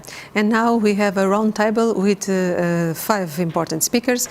It was invited 5 speakers with a lot of experience in Africa, and the topic for the next debate is exports and investment as a drive for sustainable economic development. Are invited to the debate Taslim Ngom, the CEO of Seterm Group. Are invited to Nelson Pires, the General Manager of Jabba Recordati Portugal. Also Kola Karim, the CEO of Shoreline Energy International. Manuel Mota, with me in Lisbon. Manuel Mota is the CEO of Motengil Africa, and also Mohamed Salim Fakir, the Executive Director at the African Climate Foundation at Green Cape. Welcome to all, to the 5 speakers. Thanks for coming. And I start with Taslim. I start with you. You are the CEO of Seterm, an engineering, construction, energy and development group in Francophone Africa, and focused in real estate and infrastructure. The company creates platforms to analyze and optimize operational and economic performance. Ask you, what business opportunities do you find today in Africa despite the pandemic? Thank you. Good morning to all the esteemed guests and my co-panelists. We're very thankful and humbled to be part of this conversation. I want to take the opportunity to thank His Excellency, the Ambassador of Portugal to Senegal, Mr. Vitor Serrano, and his wonderful team, with a special mention to our good friend, Mr. Thiago Bastos, for his assistance in helping us connect with the Portuguese counterparts to create value together on the continent. Like you said, our company is over 20-year-old family business operating in Africa, and Francophone West Africa in particular, trying to create value through urban development. What are the opportunities that we're seeing? I guess I can give some indicative numbers to help put that into context. Following the pandemic, our government has declared that there was an economic recovery plan that is worth over 20 billion euros that is planned, for which a third of it needs to come from the private sector. So that already gives you a sense of the size of the opportunities here following the pandemic. For us ourselves, Seterm, we're looking at over 500 million euro worth of projects that are at various stages of maturity in our pipeline. And I'll just give you 3 indicative projects that are already in flight, where we're actually building a business tower. It's over 40,000 square meters. That's a 60 million euro investment. We're doing a housing complex that's over 450 housing units. That's over 40 million euro. And we're building infrastructure and passenger infrastructure around the rapid train, which is a massive 1.5 billion euro investment that's undergoing here in Senegal. So I think our co-panelists, the presenters earlier have talked about the underlying trends in Africa that were unabated by the pandemic, which is demographic growth and high rate of urbanization. So our cities need to be built. They need to be built sustainably to function well, and they need to be connected to each other, to production centers outside of the cities and to other cities in the rest of the world. That's the opportunity of Africa. We're seeing it here in Senegal. We're seeing it everywhere in the region. And we're very eager to help address those needs. But we're very aware that in order to do it properly, our capabilities need to be strengthened and our capacities need to be extended and augmented. And that only goes through partnerships. And one of the prime candidates for those partnerships, obviously, is Portugal. We have a common saying that Portugal are the builders of Europe. We want to be the builders of Africa, and we think that solid partnerships with Portugal, amongst other potential partners, will help us get there. Slim, thank you so much. Nelson Pires, you are the General Manager of Jabba Recordati Portugal and UK, Ireland, Portuguese-speaking countries, Nigeria and Mauritania. Jabba Recordati is one of the most innovative companies in the outpatient market. In European, how the drugs, the medicines can help to drive for a development in Africa? And how can the Jabba contribute to? Well, first of all, thank you for the invitation to Aicep, to SIP, and to all the colleagues that we have here. Jabba Recordati is an European company, so it's a pharmaceutical European company. We are based in Milan, even though we are owned by several investment funds, and we are a company that values 9 billion euros in general, I think today, with the value market share. But the added value of Jabba Recordati to these markets, I think, is quite relevant, because you cannot have development, you cannot have social stability without having good health in people. And if you remember, 20 years ago, we lived less 10 years than we live now. So, but in Africa, you still have people that dies under the age of 52 years, while in Europe, you have people that dies usually above 80 years. So what pharmaceutical industry, namely the Portuguese pharmaceutical industry, through Pharma Portugal, that is an association, it is a platform of pharma companies to drive the export, but not only the export, the internationalization of the pharma industry to other countries. We try to give the same level of opportunities and health technology to European countries, but mostly to African and Latin American countries. And I think this is the added value. The main problem is that until 20 years ago, we saw medicines as a commodity. So we were traders of medicine from Portugal to other countries. And since 20 years ago, I think a lot because of Aicep work that created several platforms of understanding between countries, what we are trying to do is that we are trying not only to export, but to upscale the technology and to try to develop in local markets the same possibility to develop. That is a lot under development, that is true, but at least to manufacture and to have the same level of control, quality control for the medicines. What I think is the main problem, I think is probably a Portuguese problem. We have very good functional capacities, but I think we should improve our level of organization so that we can cluster the targets that we want when we are focused in some markets in Africa. And the other part, I think, is the human capital that we have in Africa. I was born in Angola, so I'm an African man. Even though I travel through all Africa, what we see is that there are a lot of opportunities to install the same technology that we have in Europe in Africa, so that people have access to medicines that are low cost but with the highest quality. The problem is that the capital, the human capital, is an issue that we have to develop in Africa. The second part is, of course, what we spoke before, that has a lot to do with energy and water, because energy and water is a fundamental process to manufacture medicines. And the third, I believe, is somehow influenced by also the Portuguese culture, is when you develop a manufacturing plant or you invest in a country, and we have a manufacturing plant in Tunisia, my company, the biggest issue is that you have to think long term.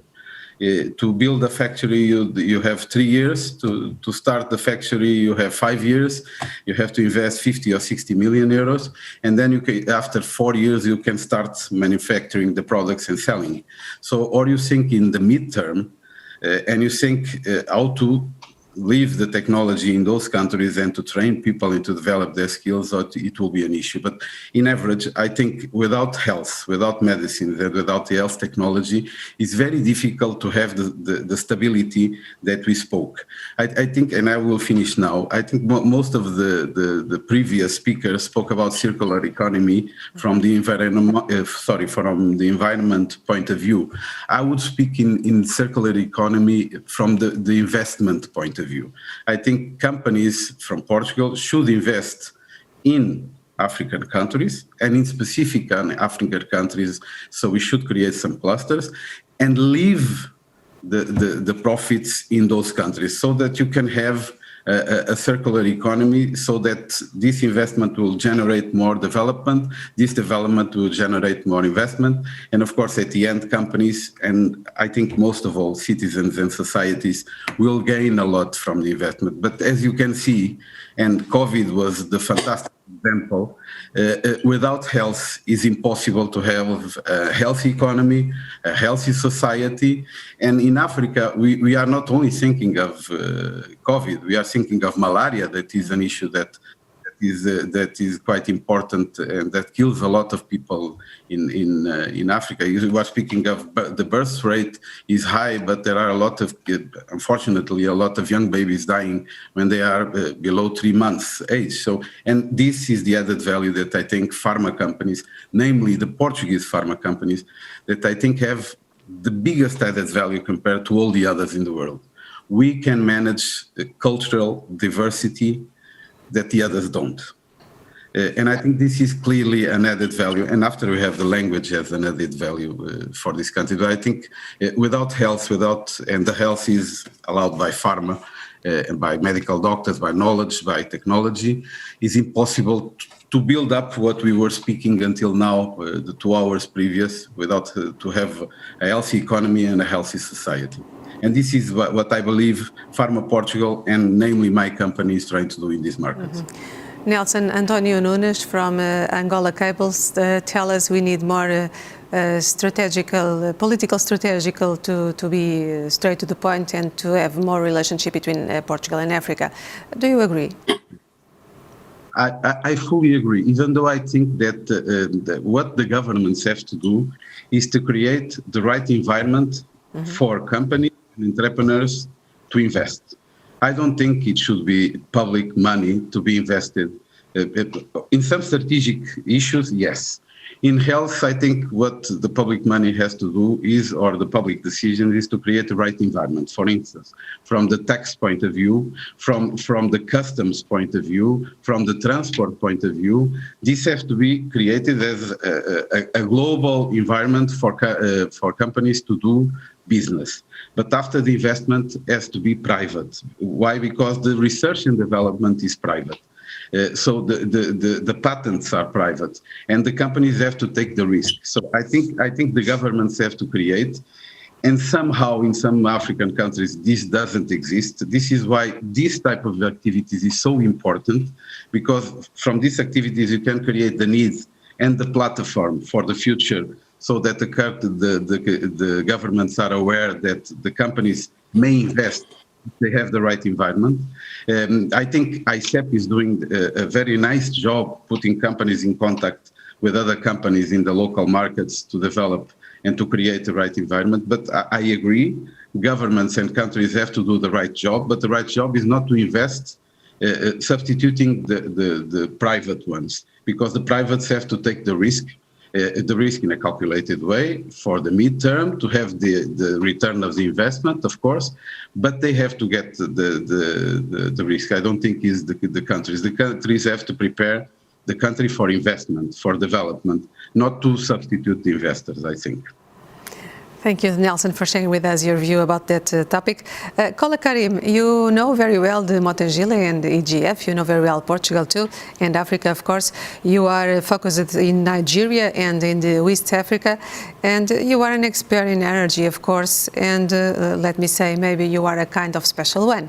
What I mean is you are a young global leader, 2008, and congratulations for that. So I have to ask you, what global young leader can see in terms of opportunities in energy in Africa? Thank you, and then good morning to everyone, to my fellow panelists and to the whole organization of this event. I think events like this is very important to continue to bring up the stories of what Africa and Europe can do, and more especially what Portugal has been pushing the last couple of years. When we talk of energy, we are a family-owned business. Our focus is energy and infrastructure. We are one of the largest independent oil producers in Nigeria. It's been a very strategic and investment business for us over the last couple of years, but the pandemic has actually shown the position where energy in itself, what we saw last year with the complete collapse of global prices in oil and gas. And that in itself has taught us all a lesson that the world we're more connected globally than what we are. And the global pandemic has just shown that and shown the weaknesses in the global disconnection in itself, because once consumption disappears, then who are you going to sell the energy to, be it oil, be it gases, and this is what the situation has been. But be that as it may, what we have seen is Africa's potential with its young population, with the ever-growing need and quest for energy, ever-growing industrial output that Africa is looking forward to growing its capital base. Energy sufficiency is of utmost importance. And that's where we've played a very important role in trying to connect with other partners, be it in Africa, in trying to expand our business. But more importantly is the infrastructural connect to do with energy. And that is where we see an amazing relationship with companies like Mozambique, who we've partnered with in Nigeria in the infrastructure space to support not only energy, but to support complete infrastructural development, like in rail, roads, etc. So this is the importance of what we are trying to do. We see that as an amazing connect, and we see the same issues most of Africa has. We all have the same problems: is young population, dearth of infrastructural development, and this in itself is the opportunity. What we have in abundance in Africa is huge natural resources. But what is important is being able to partner to build in the connect onshore in Africa to actually multiply effect and creativity around expanding the natural resources onshore. A typical example is Nigeria is the 5th largest oil producer in the world. But we import all our petroleum products because we don't have functioning refineries. Dangote is seeing that opportunity and is building one of the largest refineries in the world in Nigeria. That is an opportunity. And we can see this in so many other silos of businesses that's opportuned on the continent that could be a complete interconnect in building global businesses of standard in Africa, in countries like ours, and in several countries in Africa, because we could take opportunities in building a market that's ready-made for very young people. And where the global position in technology is going, Africa's showing more than ever that it could leapfrog technology. Now you see what's happening with mobile telephony, internet and internet connections. These are the great opportunities that Africa is scaling, and the youthful population of Africa is trying to make a difference in connecting infrastructure and energy. Thank you so much. Let's talk with Manuel Mota, is here with me. Thanks for coming. You are the leader of Mozambique Africa. Previously, you was a member of the board of Mozambique Europe Engineering and Construction. And before, you went Chief Executive Officer of Mozambique Central Europe, which includes responsibility for Poland, Czech Republic, and other Central European countries. In relation to these markets, what kind of positive differences can you find in Africa? It's those are some complete different markets. Yes, I imagine. Think, Portugal is a more mature market. Poland and the Central Eastern countries are developing markets, or almost developed. Most of them as developed as Portugal nowadays, but 10 or 20 years ago we were far behind. And Africa is a country with there's everything to do, to build, develop, to realize. So it's a country, is a continent of opportunities. Okay, and it's a continent of not only the future but the present. They are very different regions in Africa, I would say countries. It's very difficult, and for people to understand Africa, it's not the same thing even for us here in Portugal. We look at Angola and Mozambique, which are the biggest Portuguese-speaking countries in Africa, and they're completely different. And the same goes from Nigeria to Cameroon, and so on and so on. So the way we have to look into the continent first starts with integration and trading between the countries. All of the way in the past that the economies were developed were to export from the colonial times. All the infrastructure that exists in the country, and there's no interconnection. There is very little interconnection between countries, and all of these countries were dimensioned to export internationally. So for us to be able to sustainably develop those economies and the inter-African trade, the free trade agreement in Africa is fundamental, because the easiest way for you to grow is to grow together. And that was a key factor for us in Europe with the European Union, and that is something that a certain way Africa is a step that is trying to develop with the African Union and with the free trade agreement.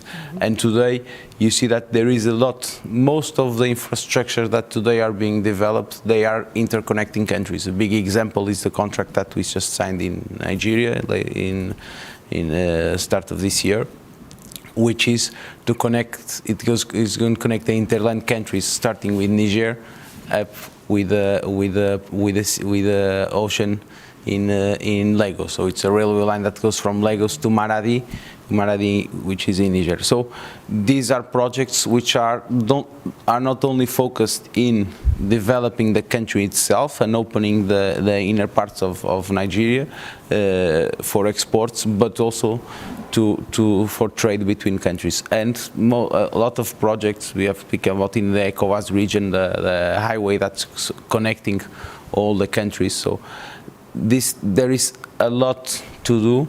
A key factor for that is also formation, training, and knowledge. Education is a key factor, but that also comes with investment. So there is a big difference between these countries. There are obviously exceptions. There's a big disequilibrium economical disequilibrium between many countries in Africa, and typically the countries inland are less developed and the landlocked countries.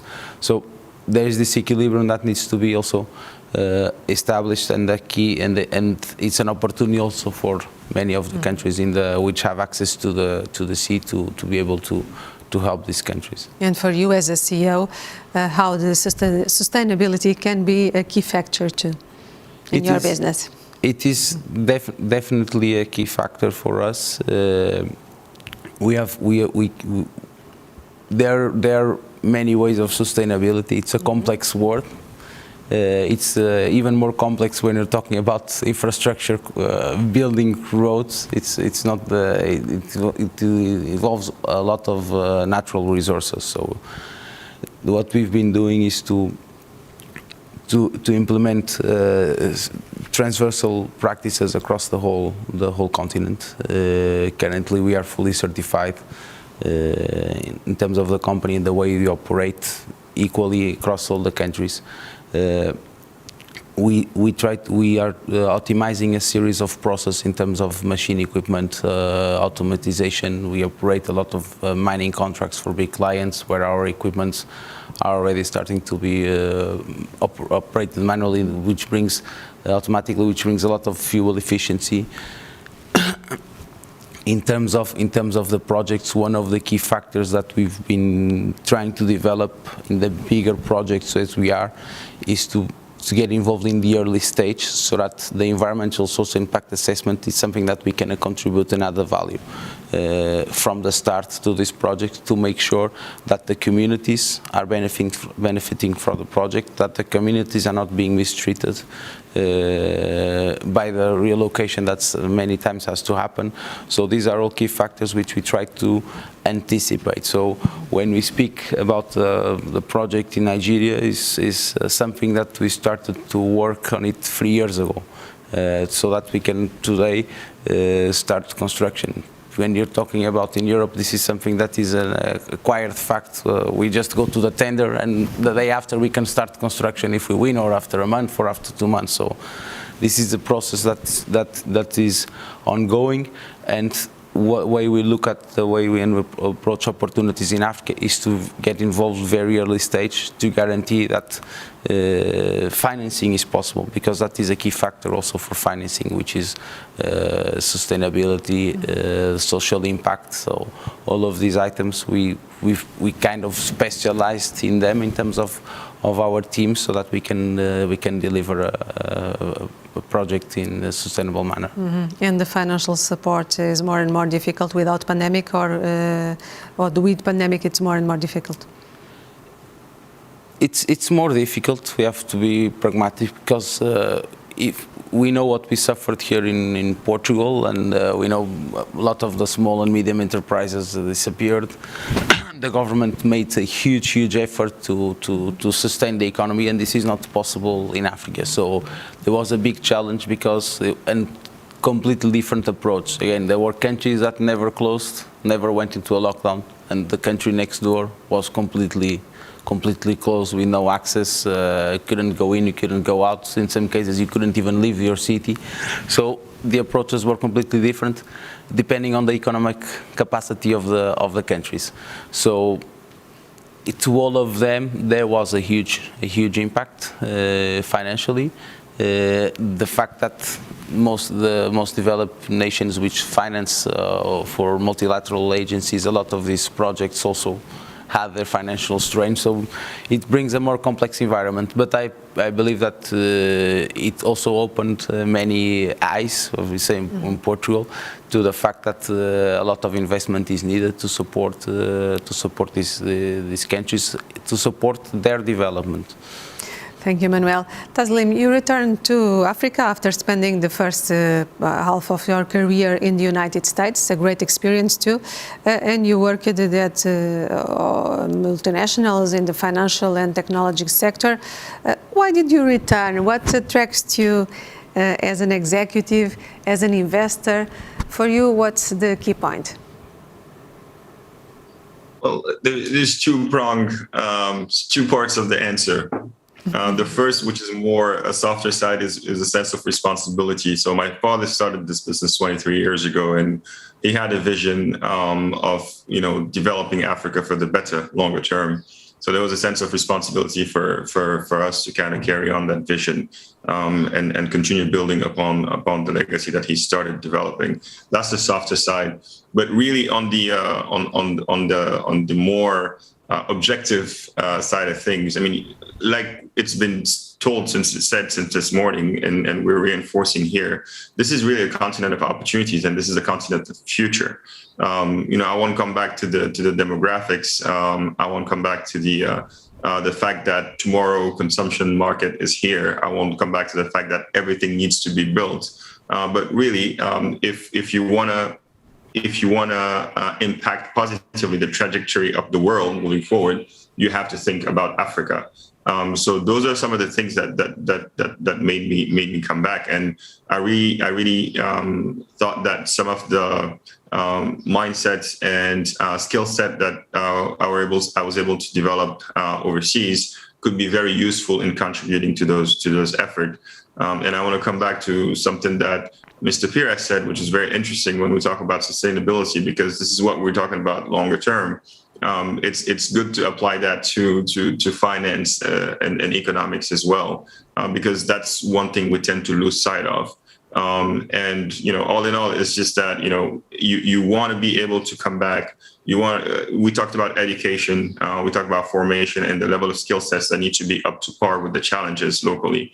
We need a lot of our youth and talent that was able to get training and exposure to the way of doing things better overseas to come back and try to contribute to raising the skill set locally and building also, economic activity. So those are kind of the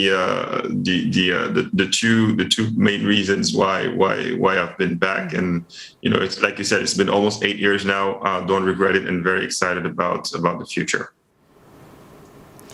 And about the opportunities you see at Africa, what attracts you more to 2021 strategy for this year and the next year?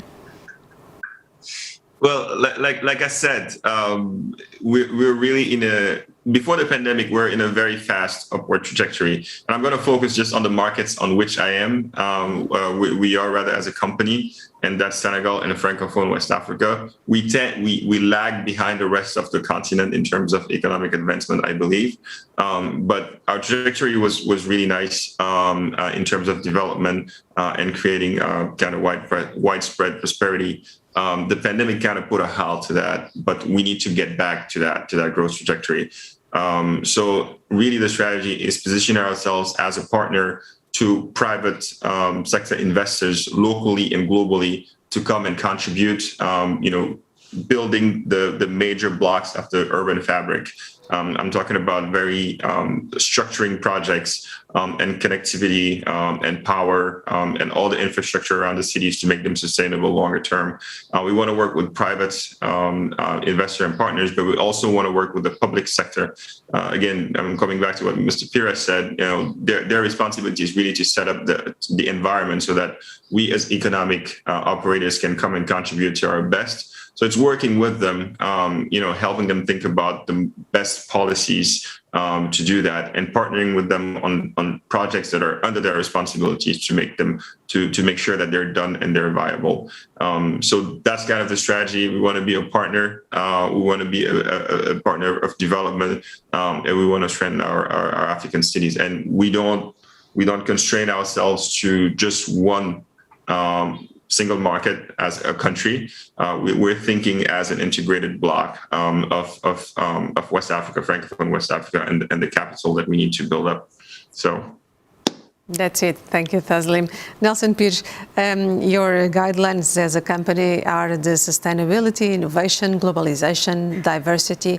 In your opinion, how to translate all of this into business in Africa? And now with this context of the pandemic especially. That's a very smart question. I think that's what we've been doing, I think, until 10 years ago was to sell products, medicines, machines, whatever, but medicines, mostly in the Portuguese-speaking countries. There are two markets that from the point of view of Portugal, pharma, are very risky because they are a lot developed, and the two are Nigeria and South Africa. So we are quite focused in the rest of the countries. But Nigeria and South Africa, because of the size, because they have their own infrastructure of pharmaceuticals, and we don't have the necessary dimension to enter in these markets, but the rest we have. So what do I think? I think that these values that you mentioned, we can translate them. They have to bring business, but before business, they have to get fair business, ethical business, sustainable business. And at the end, our shareholders and the rest of the stakeholders have to get their dividends for the investment they did. What I think we need to do now is not only to sell products, but to transfer technology. And before technology, we have to transfer know-how. Because I think these are the two key issues that we have to do in the markets where Portugal wants to be present. For instance, Portugal had recently the approval from FDA, the American regulator, of the first clinical study to be developed to be developed for a specific product that is diabetic food. Is the first product, biologic product in the world. So we have the know-how, we have the skills. We usually don't know how to translate this into money. So we sell our research in a very early stage, and all the other companies after try to gain money. Now we have some opportunities to put the products on the market. And instead of doing the clinical trials like this product that is for the diabetic foot in Israel, where it is being done, we could do it in Senegal, we could do it in Angola, we could do it. But why do we do it in Israel? Because the procedure to approve the clinical study is fast, and all the health system is well developed in terms of IT. So we have a lot of information from the patients in terms of computing, so we can follow and track the patients. And imagine that the clinical study brings two things, money for the country, but also innovation, because you start to treat patients in an early stage. So what I think the pharma companies in Portugal will have to do, and there are other companies that are very active, is to transfer the technology for sure, not only to sell medicines, because sell medicine is fundamental, because without them people die, or at least they have a lot less quality of life. But for sure we have to transfer know-how. And these two things is, once again, what will do that our business in the midterm will have the return of investment that we need to continue to invest. And once again, we have to, and this is something that some countries in Africa have to understand, each investor invests for two reasons. One, to build a better society, and the second, to gain money. So we have to repatriate the dividends. So it is very difficult for a Portuguese investor to invest in a country in Africa or in the US if he cannot repatriate the dividends and the profit that he does in some specific countries. That's what we were speaking before. So the investor has to follow the risk, has to do the investment, and the government has to prepare the country for investors. That is to create the rules so that the investors do it in a sustainable, ethical way, so that the country can increase. But I think that these two things are fundamental. The values that you mentioned can be applied so that we can gain money in a sustainable way. We'll have to do it into two ways. First, transfer of technology. This is the easy part, but transfer of know-how is the difficult part. And unfortunately, what we see in Africa is that if you go to Portuguese-speaking countries, all patients prefer Portuguese products. But when you look at the price of Portuguese products and you look at the price, sorry for the Chinese and the Indian, India and China prices, they are very low priced compared to Portuguese.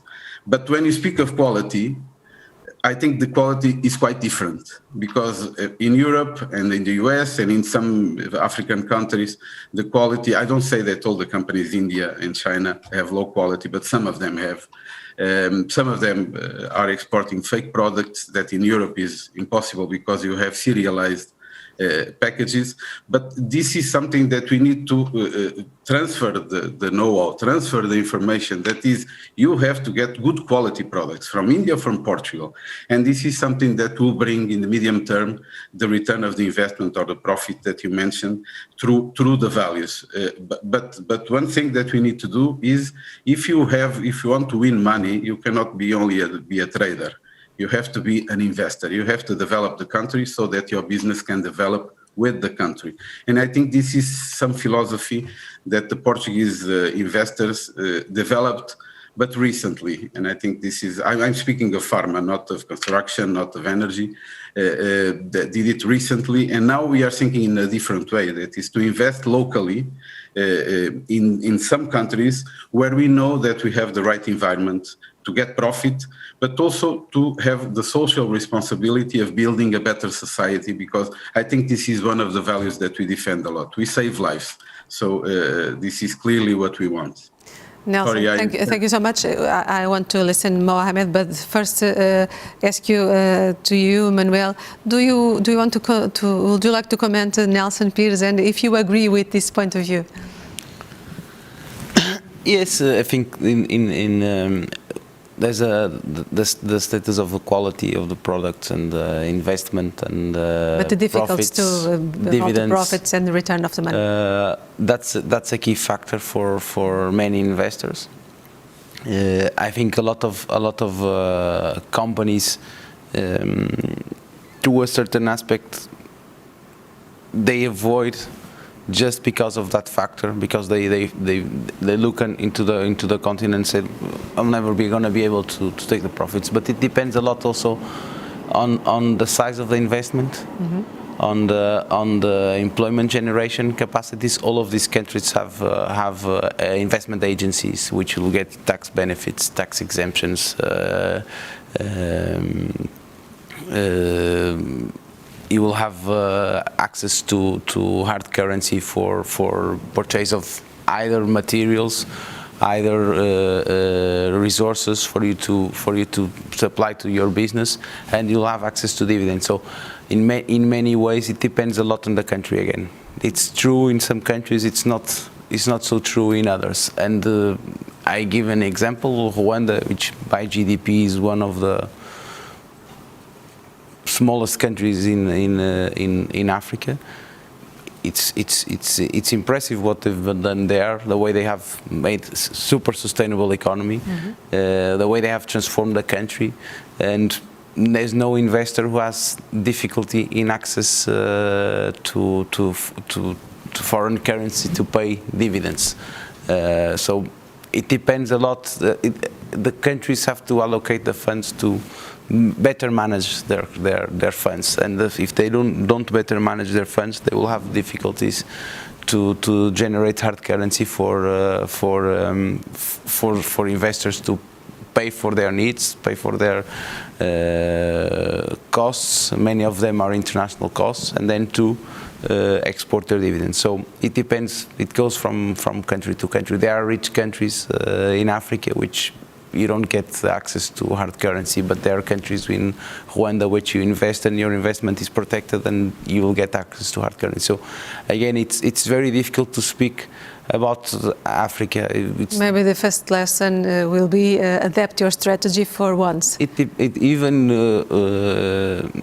in the most, I would say that as a region that works more similarly is the West Africa because of the CFA, mm-hmm. but still between those countries there are many differences.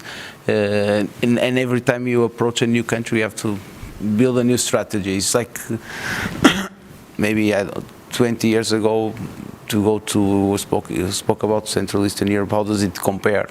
Poland and Czech Republic were so different 20 years ago, and Poland and Germany are so different 20 years ago, and both of these economies developed and they are much similar today. So this comes with time, and it comes with investment and with experience and knowledge.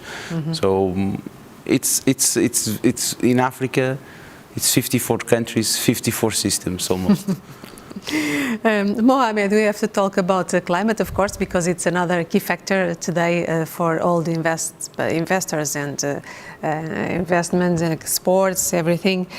Talking about the climate change, in your opinion, what are the big challenges in Africa in terms of resources and climate? Because it's your area, you are an expert in these topics, and how to grow as a country, as a continent, without spoiling. So I think I wanted to just share a number of perspectives, because it's true that Africa's emissions are low comparatively to China, Europe, India, or for that matter, the US. Africa is very important in three dimensions. The one is that it has very important critical minerals that are crucial for the development of lots of different clean technologies, including links to digital technologies. For example, if you consider things like lithium, copper, cobalt, coltan, rare earths, and so on. These are critical minerals with overlapping industries. One of the overlapping industries, of course, is clean energy, and the other is digital technologies, which both of them are of vital interest to Africa. The second part is that there are huge, vast forests in Africa, some of the most pristine and untapped or undisturbed forests, particularly in the Congo region, act as carbon sinks. So they play a very important role in the capture, natural capture of carbon, if you want it. There's clearly of great importance to the global efforts to reduce carbon emissions around the world. And the third, I think that we are in the throes of a very strong divide between having vast energy resources, in this case, gas, oil, coal, versus the growing importance and cost reduction in cleaner technology, particularly renewables, of which Africa also, by the way, has vast resources. If you consider hydro, geothermal, wind, solar, and biomass, we have plenty of that. But we have this paradox in which the dominance of coal, oil, and gas has not unlocked greater diversification and access to cheaper energy sources, particularly electrification of the African continent. If I give you two countries statistically which have recently discovered oil and gas, if you look at Uganda and Tanzania, both those countries have levels of electrification of less than 20%, but they are also potentially going to be very important exporters of gas and oil. And my colleagues from Nigeria, Senegal, etc., would also talk about the challenge between exports of energy resources and the ability to integrate the benefits from these energy resources in building electrification systems within the country and in the region is fundamental. Why is energy important? Well, if you don't have reliable energy sources that are cheap, affordable, you cannot expand the diversification of Africa's economy. We are not just talking about export of commodities. We're really fundamentally talking about manufacturing, whether they're pharmaceutical manufacturing, expansion of the agricultural value chain, for that matter, other forms of industrial development, whether it's a refinery or any other types of activity. Cheaper and forms of electrification is very crucial for broader economic diversification. So that allows for expansion of business, allows for the populace to be able to expand their opportunities outside of the informal economy through entrepreneurship. And if we have greater access to energy, we can also expand the penetration of digital technologies. And digital technologies is effectively becoming just as important as energy access, because digital technologies allows for access to new knowledge, improvements in productivity, and also integration of supply chains and the rest of the productive sector within African economies. And that would have the consequence of being able to enhance economic development. The share of income would not just go to only an exclusive club, if you want, but you will broaden the base of income spread. And that's also fundamental to effectively also supporting the demand for greater electrification on the African continent.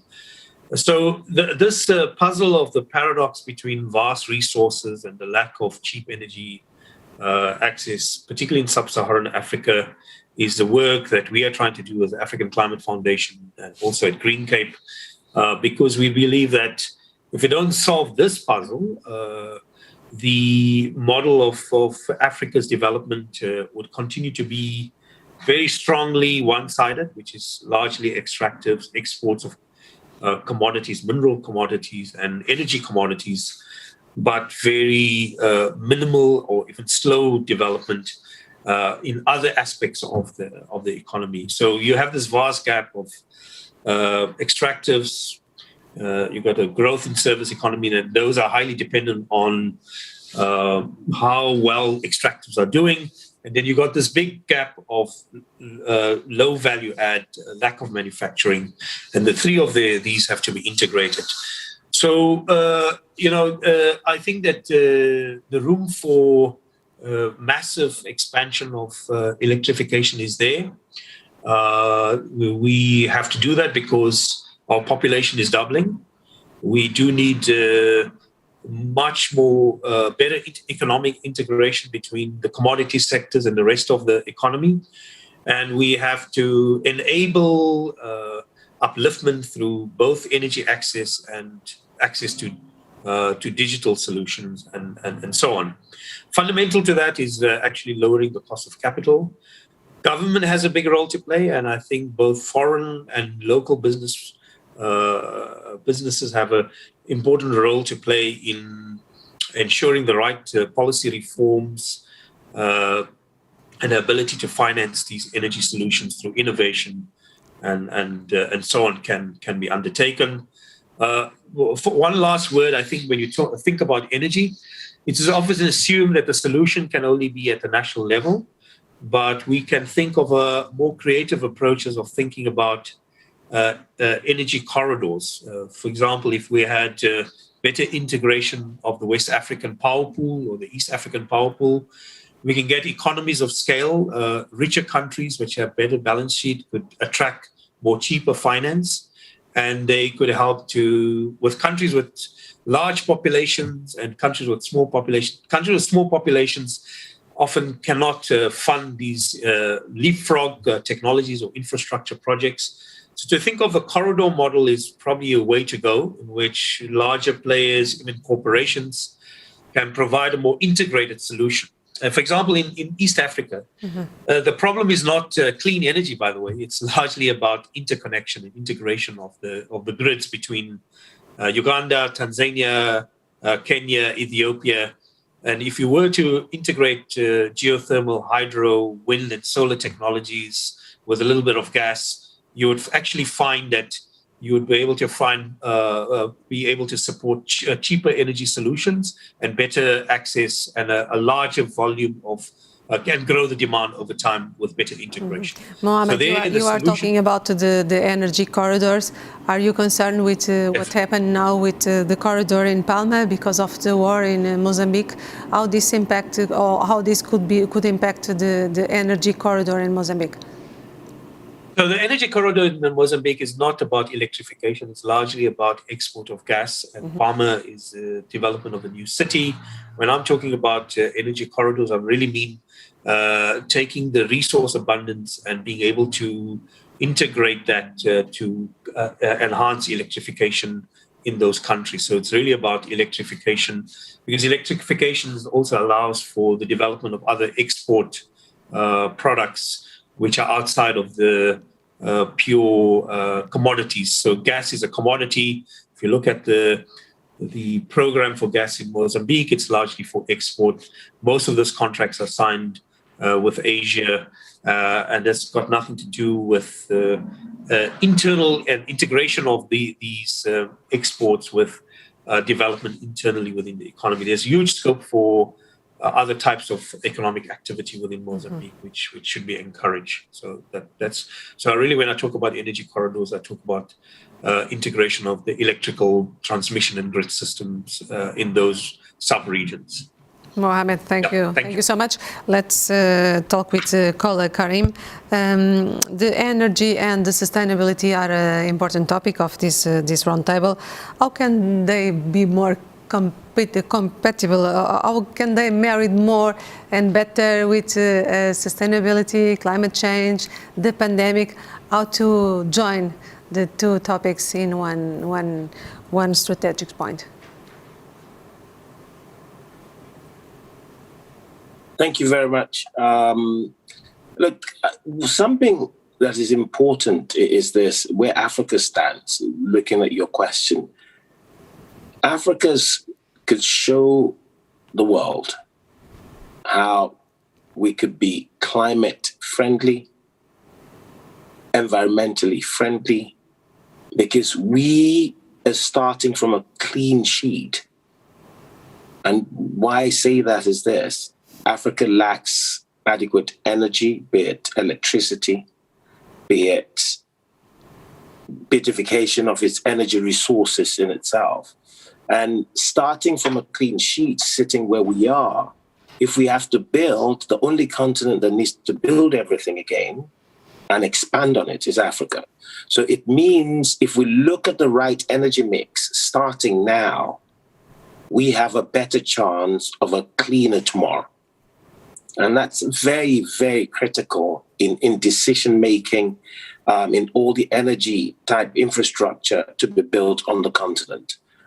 If you look at the Grand Inga project, that's a mega project that could feed a lot of countries, talking about the energy corridors that were spoken on earlier. If you look at Nigeria's gas reserves, Nigeria is more of a gas country than an oil-producing country. Given that example, the West African gas pipeline that's been built, Nigeria could be that major exporter of gas feeding West Africa going down that way, while Senegal picks it up from the other end and feeds it back.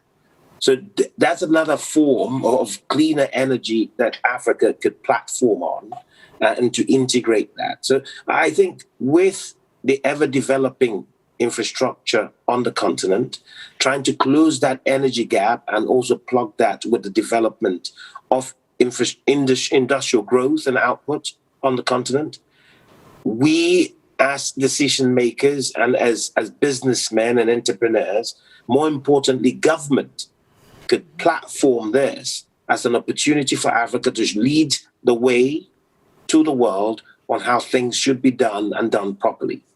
Another key area that's very, very important to achieving these goals, more so in Africa, is government, leadership. Because if leadership enforces the law in making sure the environmental requirements on all projects are met, Africa would lead the way by far because of the low base we're starting from.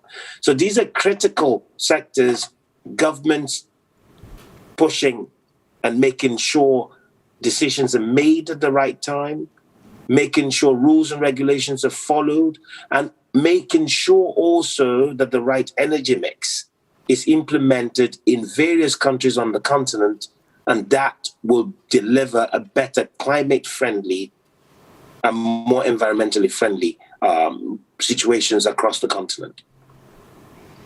Thank you. Manuel, ask you if you want to comment the words of Kola Karim, and ask you too about new projects to Motengil Africa in this year, in the next year. What kind of new projects could you announce today? Could you tell us? No.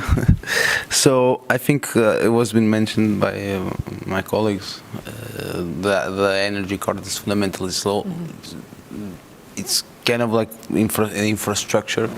The example that Kola gave of the Grand Inga Dam. Do you think the energy could be the big drive, because all the speakers talk about energy, the big drive to the development in Africa? It's definitely, because without power we cannot do, without electricity we couldn't be here. We can talk about climate change, sustainability, everything. Economy, industry, but we need energy. I'm not sure how many of them are actually from our colleagues are in Africa at the moment speaking for Africa, but I would say that maybe out of the 3 of them, at least 1 is using a generator. That's a reality. Yes. In case of power failures, or all of them have backups for generators. If I was going to be in any country, or almost any country, we would have there will always be a backup. Even in South Africa, there are power shortages. There's time restrictions where you're gonna have electricity, and this is a key factor for the continent. Electricity. There is a huge project that Kola mentioned, which is the Grand Inga Dam, which can bring more than 10,000 megawatts into the continent. But the biggest challenge for that project is the connections. how to connect to all the countries. And there are a lot of restrictions that countries sometimes they impose in themselves because of tensions that have been over the years between many countries. Some of the countries initially wouldn't authorize the electrification, the networks to come, because, for example, in the case of South Africa, they'd say, well, we can take almost all the power, but we need a proper network to bring it down from DRC. So in terms of there are all the conditions to develop. This is the key factor. Is in fact electricity and energy corridors are a key factor. In terms of Mbt, we have announced significant projects in the last 6 months. I think the priority is naturally to continue growth. To give us some examples to the audience, No, we have in partnership with Shoreline, we have signed the Kano-Maradi railway line in Nigeria. We have signed the Accra-Tema highway in Ghana. We finalized our the financial close for the Rwanda airport with Qatar Airways and the government. There's been a few projects. We are involved in the gas, which is in the oil and in the gas projects in Mozambique for Total. So, which is a bit uncertain. So are you really concerned with what happened in Palma? Everyone is concerned, but I think the best way to face extremism is through development. Okay, so that project is a key project also to fight against NX extremism. So there is some tensions probably that need to be solved, but the development that project will bring into that region will, in my view, probably help solve the problem. Now, which comes first? There is this, like it's the chicken and the egg. Can we do the project without instability? But I think everyone agrees that that kind of developments in the economic impact it will have will help sort a lot of those problems. But we need to reach to the production phase. And there are many projects we are following in the continent. We are listed, so I cannot just go and say what's the next project, unfortunately. But yes, I think we have a backlog for the next 3.5 years in Africa. Mbt has a long experience in Africa, especially in Angola. Ask you, what are the advantages to being a Portuguese company in Africa? It's. I would like to say that we actually the company started in Africa, in Angola, in 1946. Yes. So our first internationalization was back home to Portugal. So it's a bit difficult to say we feel at home in Africa. We have a lot of experience in the continent. There are always challenges, but I wouldn't say that the challenges that Mbt would face. From going to Portugal to Ivory Coast will be smaller or bigger than, for example, Certem going to Senegal for Ivory Coast. You have to approach it as any other market. But we have advantages in terms of cultural relationship, emotional language. Do you think this is it possible to measure these advantages? We have, as Portuguese, I would say we have more advantage of adaptation, okay? Because what the Portuguese did in the 1500s and 1600s was to travel and to mingle. If you go, we say here in Portugal, every place you go, there's going to be always a Portuguese. We have the capacity to adapt and to culturally absorb what each one of those cultures and to interact, which I think is one of the big things that Portuguese have from our history, and we've always been able to interact in positive ways. And I think that is an advantage that us have as a Portuguese, but it's still challenging. It depends a lot of personality of the people, the culture of the company in itself. So. There are many challenges. And Africa, it's a big challenge, yes. Always. Mohamed, what advice can you give to the investors who listen us? What kind of advice? We are near to the close. I ask you for an advice. Yeah, sure. I mean, I think there needs to be a lot more collaboration between different constituencies on the continent, really to unlock the electricity potential that is there. I feel it's a bit almost criminal that for the last 50 years that with independence of countries, vast resources, that there's still over 600 million people in sub-Saharan Africa without adequate electricity provision. It's just completely outrageous in my view.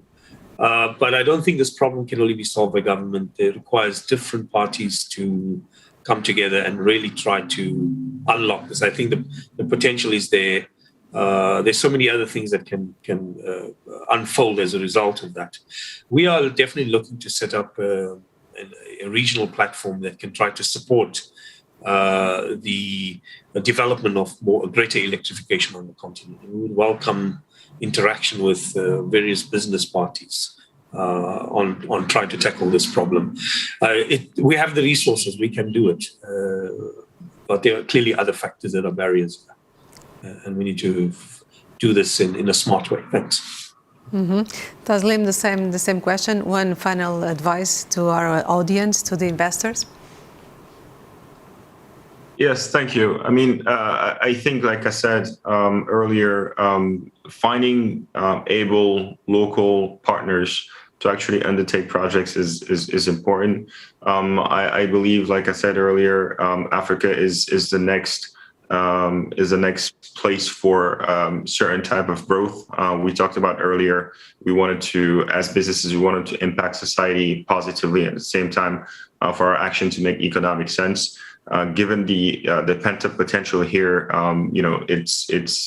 it's necessary to look at how our Portuguese counterparts and potential partners can come and contribute to the development story here, working hand in hand with local able companies to build up capacity and really create engines of economic growth and development. So, the partnerships is key. Like I always say, it's not just come and, I'm going to come and I'm going to do my thing. I think it adds a lot of value to have a local partner that knows the environment, knows how to navigate it, and can help facilitate introductions and common value creation over the long term, because Africa is a long-term play.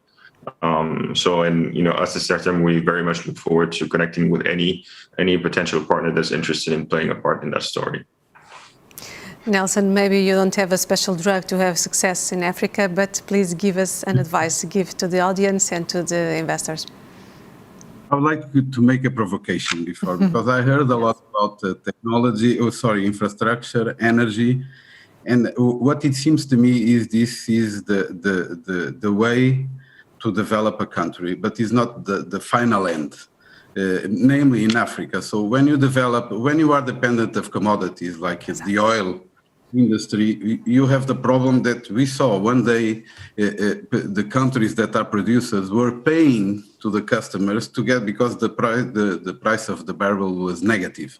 So and Africa is a lot dependent of natural resources. So my belief is that we have 20 years or 15 or 10 years to develop the infrastructure based in the natural resources. But meanwhile, we have the diaspora, like Taslim, that was trained, developed, high-skilled, competent, coming from other countries, from the US, and that are coming back to the African countries. And they want to develop not the normal infrastructure based in energy culture, but the knowledge society. I think this is the most important. Nigeria is one of the examples. So when I see the energy and the step forward to the clean energy, I think it is a way to get to another society, and the other society is the society of knowledge.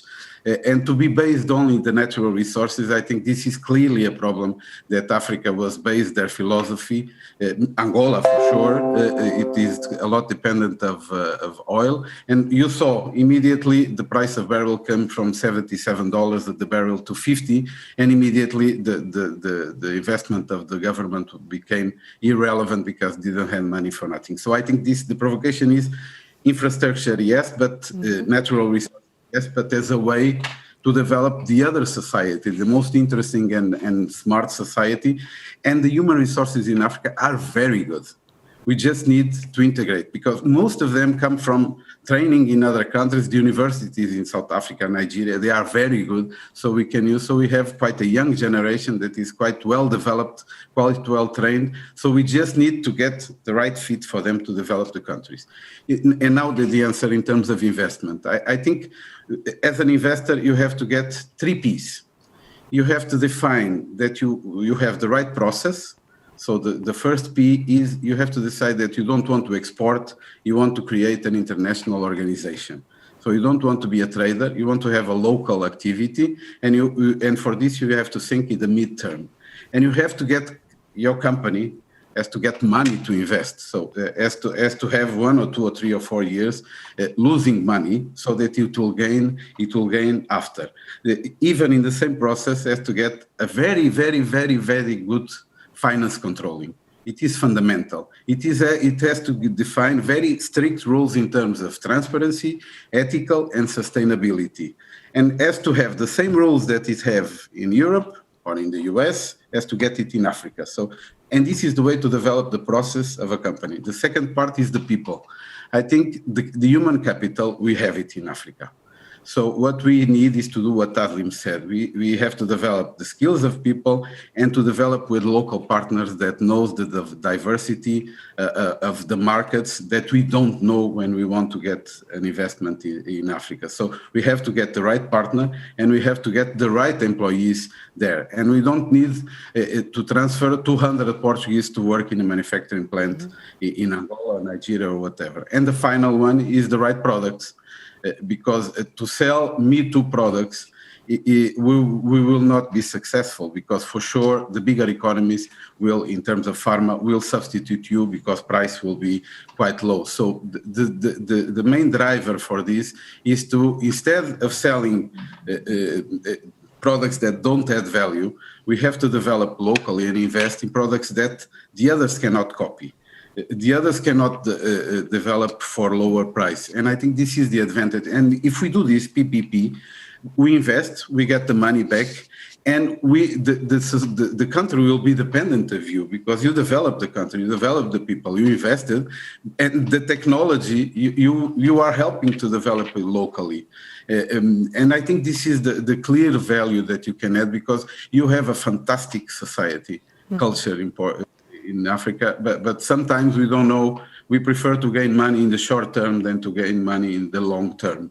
Nelson, thank you very much for your final message with the 3 Ps, the process, the people, and of course the product. And now we have more 2 minutes to close this round table. 1 minute for Kola Karim, another minute for Manuel Mota, with a final message or maybe an advice.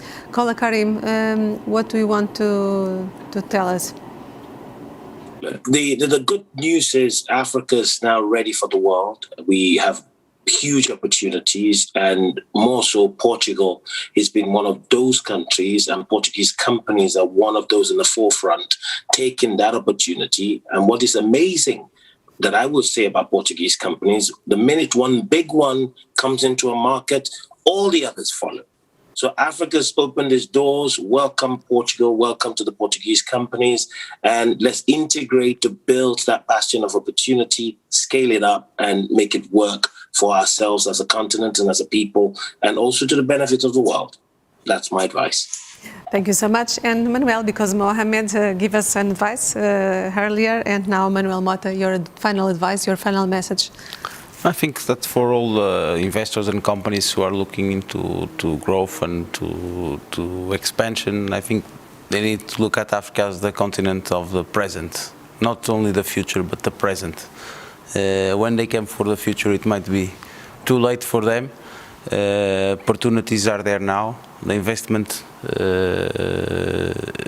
is today.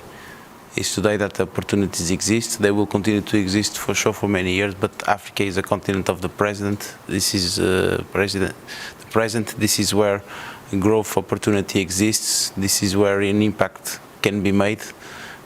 So I think companies need to look at it today. Thank you so much. It's a final message with a lot of hope to the present, to the future, of course. In this context of pandemic, it's very important to have a lot of hope. Dear speakers, thank you for helping us to understand the opportunities, the challenges in Africa, and how the exports and investments could be a drive for the development of the continent, the African continent. Thank you so much.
And to the closing session, I announce the presence of the Secretary of State for the Internationalization, Eurico Brilhante Dias. Welcome, and the stage is yours. Thank you, Rosalia, dear Rosalia, ladies and gentlemen, dear friends from Europe, of course, but also from Africa. It is both an honor and a privilege for me to address this gathering. I would like to start by thanking Aicep, our Aicep, CIP, and of course our team of the EU Portuguese Presidency for organizing this very timely event. In fact, today we celebrate the Earth Day, and I cannot imagine a better date to engage in a discussion on internationalization and sustainability. Deepening the engagement with Africa remains a top priority for Portugal, both at national and, of course, an EU level. The business seminar, mainly focused on farmer, set in many ways the tone for the high-level EU-Africa Green Investment Forum tomorrow, one of the main policy events of the Portuguese presidency of the European Council due to take place tomorrow, as I said. The presence of Portuguese companies in Africa comes indeed a long way indeed, but it isn't by any means static.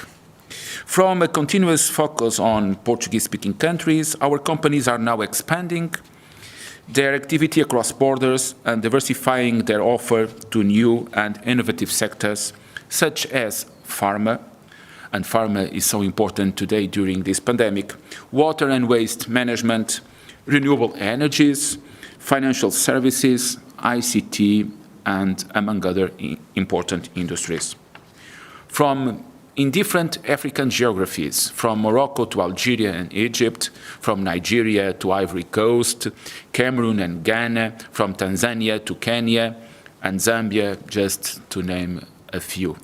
Portuguese companies are open their activity, they have more activities in different countries, and they are open their activity and the geographical scope with an evident success, I may say.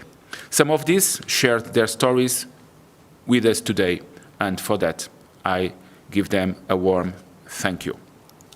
But, dear friends, as you know, we are living challenging times. The pandemic crisis serves as a reminder that now, more than ever, we live in an interconnected and interdependent world.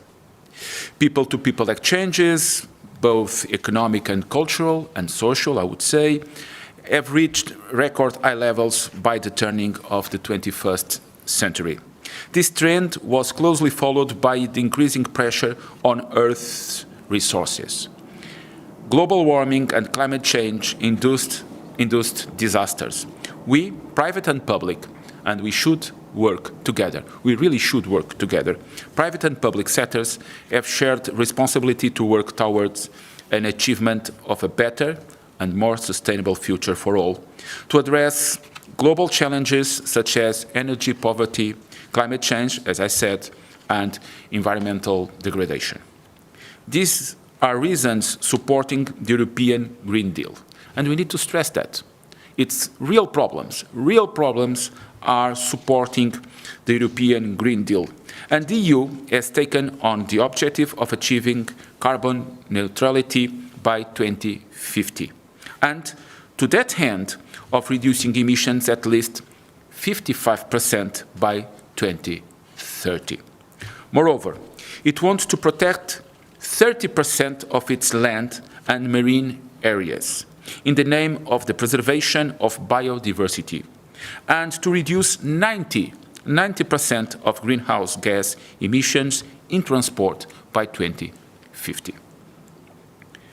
And climate emergency is the backdrop, and we should underline that, as it was said this week by the UN Secretary General.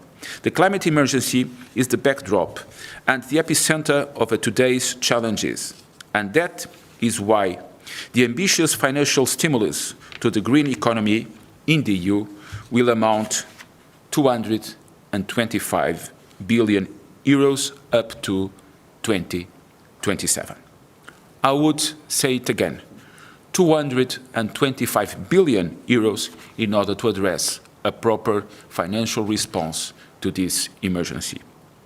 In line with these European green goals, Portugal has launched a wide array of policies, such as the Road Map for Carbon Neutrality 2050, the Action Plan for the Circular Economy, and the National Hydrogen Strategy. But, dear friends, I need also to highlight this issue. Dear friends, Africa, the continent, seems to be going the same way, and that is important. We are aligned in these goals in order to reduce climate change and to address a proper response to this emergency, as I said. Africa seems to be going the same way, and with an expected population of more than 1.5 billion people in 2030, half of whom under 25 years old by 2050. Is a diverse continent with a huge untapped economic potential, but also challenges, such as desertification, intensive urban growth, soil degradation, biodiversity loss, and water and energy scarcity.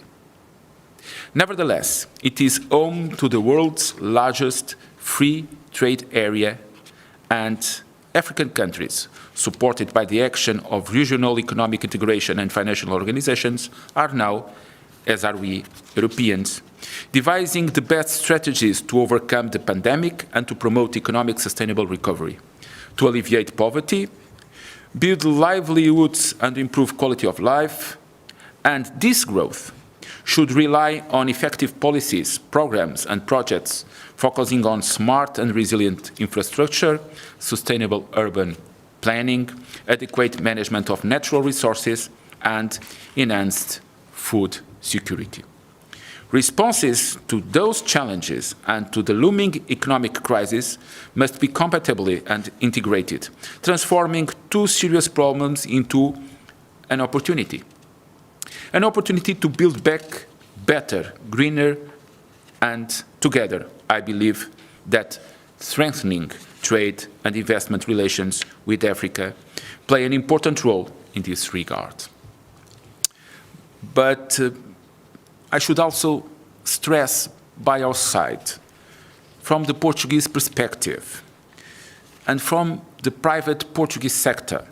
Portuguese companies' ability to contribute to the sustainable development of Africa is important, is considerable. The most recent statistics indicate that Portuguese exports of environmental goods and services have increased 8.3% between 2007 and 2018. And we are growing in this kind of goods and services more than we are growing in our exports in the same period. Portugal was the 8th EU member state with more gross value added in this kind of goods and services.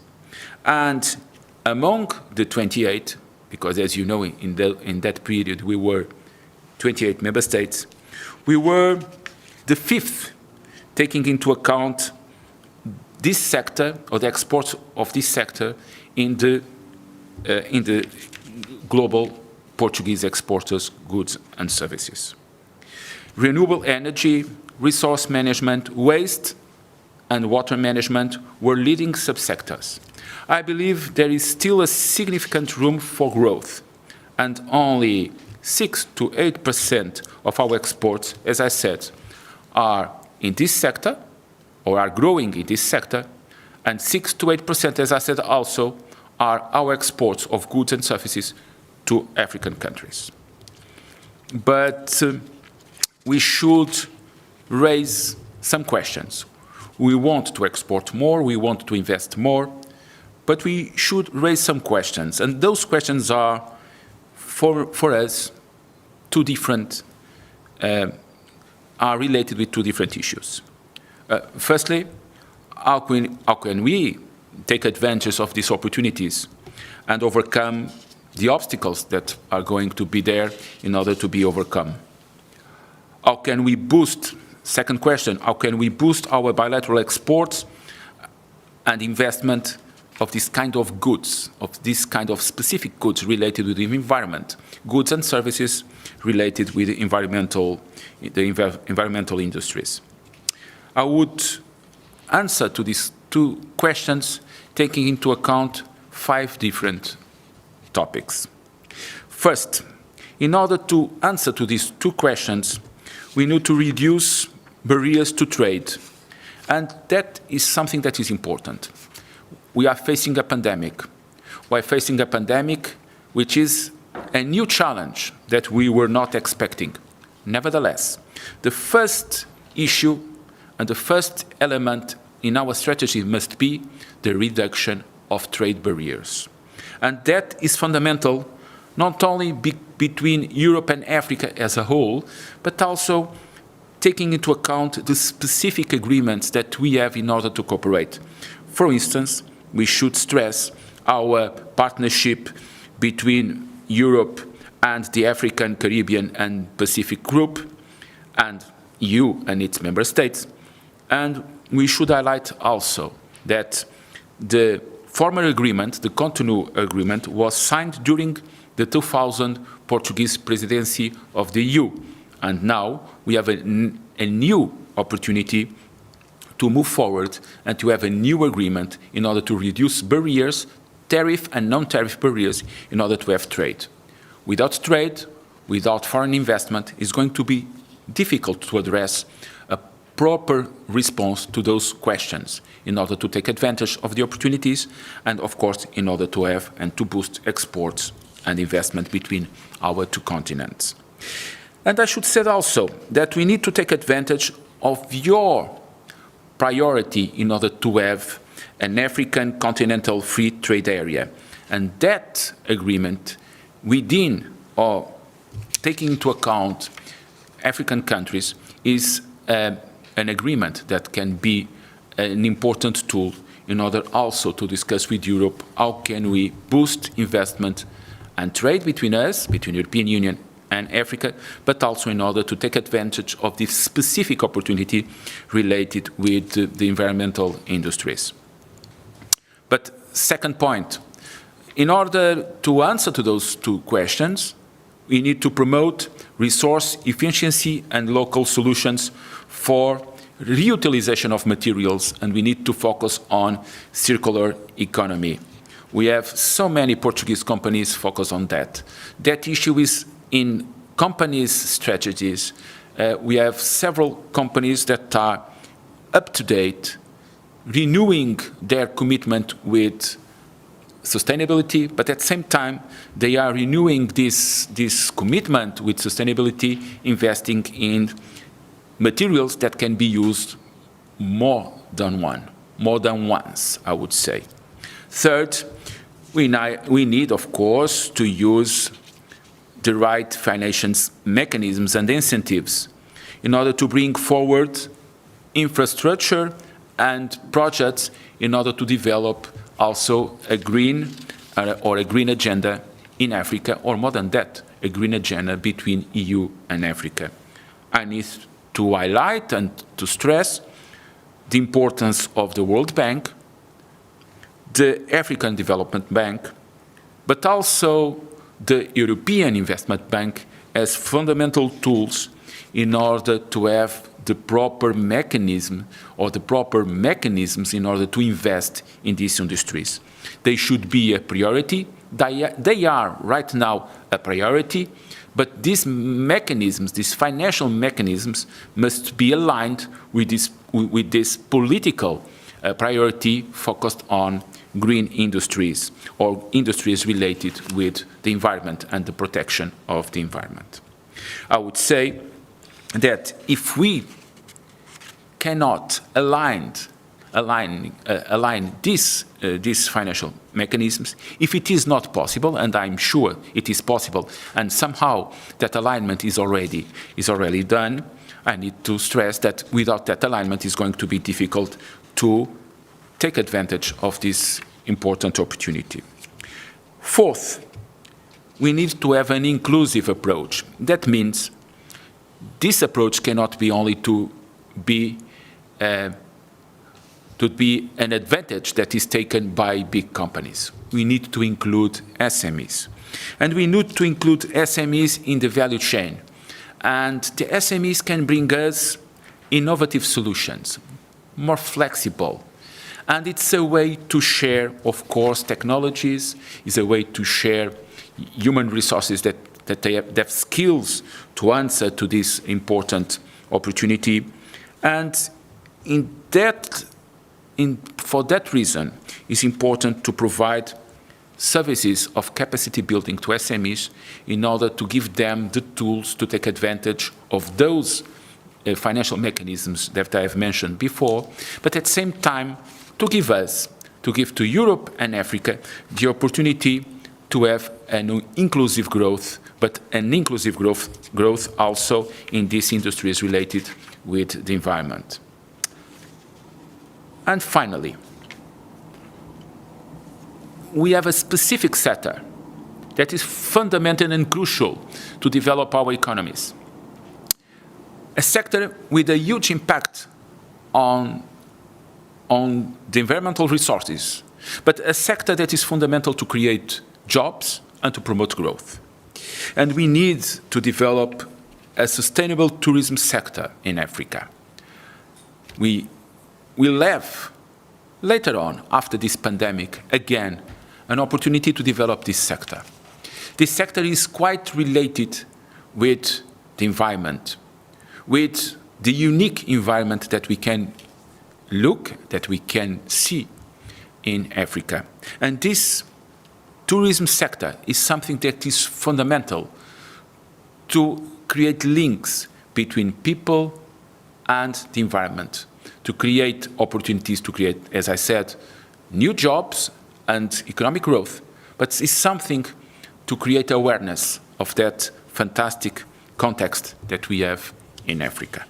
And we should take carefully this opportunity, because tourism, a sustainable tourism, is crucial also to have a sustainable approach to our resources. Let me finally say to you something that is important. Right now, it's an important figure. Right now, we have almost 18,000 Portuguese companies exporting to Africa. Many of them with local operations. They are not only exporting, they are creating opportunities in Africa with local operations, creating local jobs. And I hope that this contribution, the contribution of these companies, can be, or should be, I hope, can be an important tool to develop not only better economic relationships, but a more sustainable environment in Africa. A former US Secretary of Treasury, Henry Paulson, said once, "Economic growth and environmental protection are not at odds.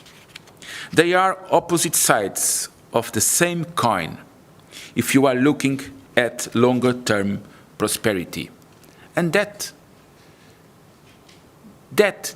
is the challenge. How can we promote sustainability? How can we fight against climate change? How can we manage better resources?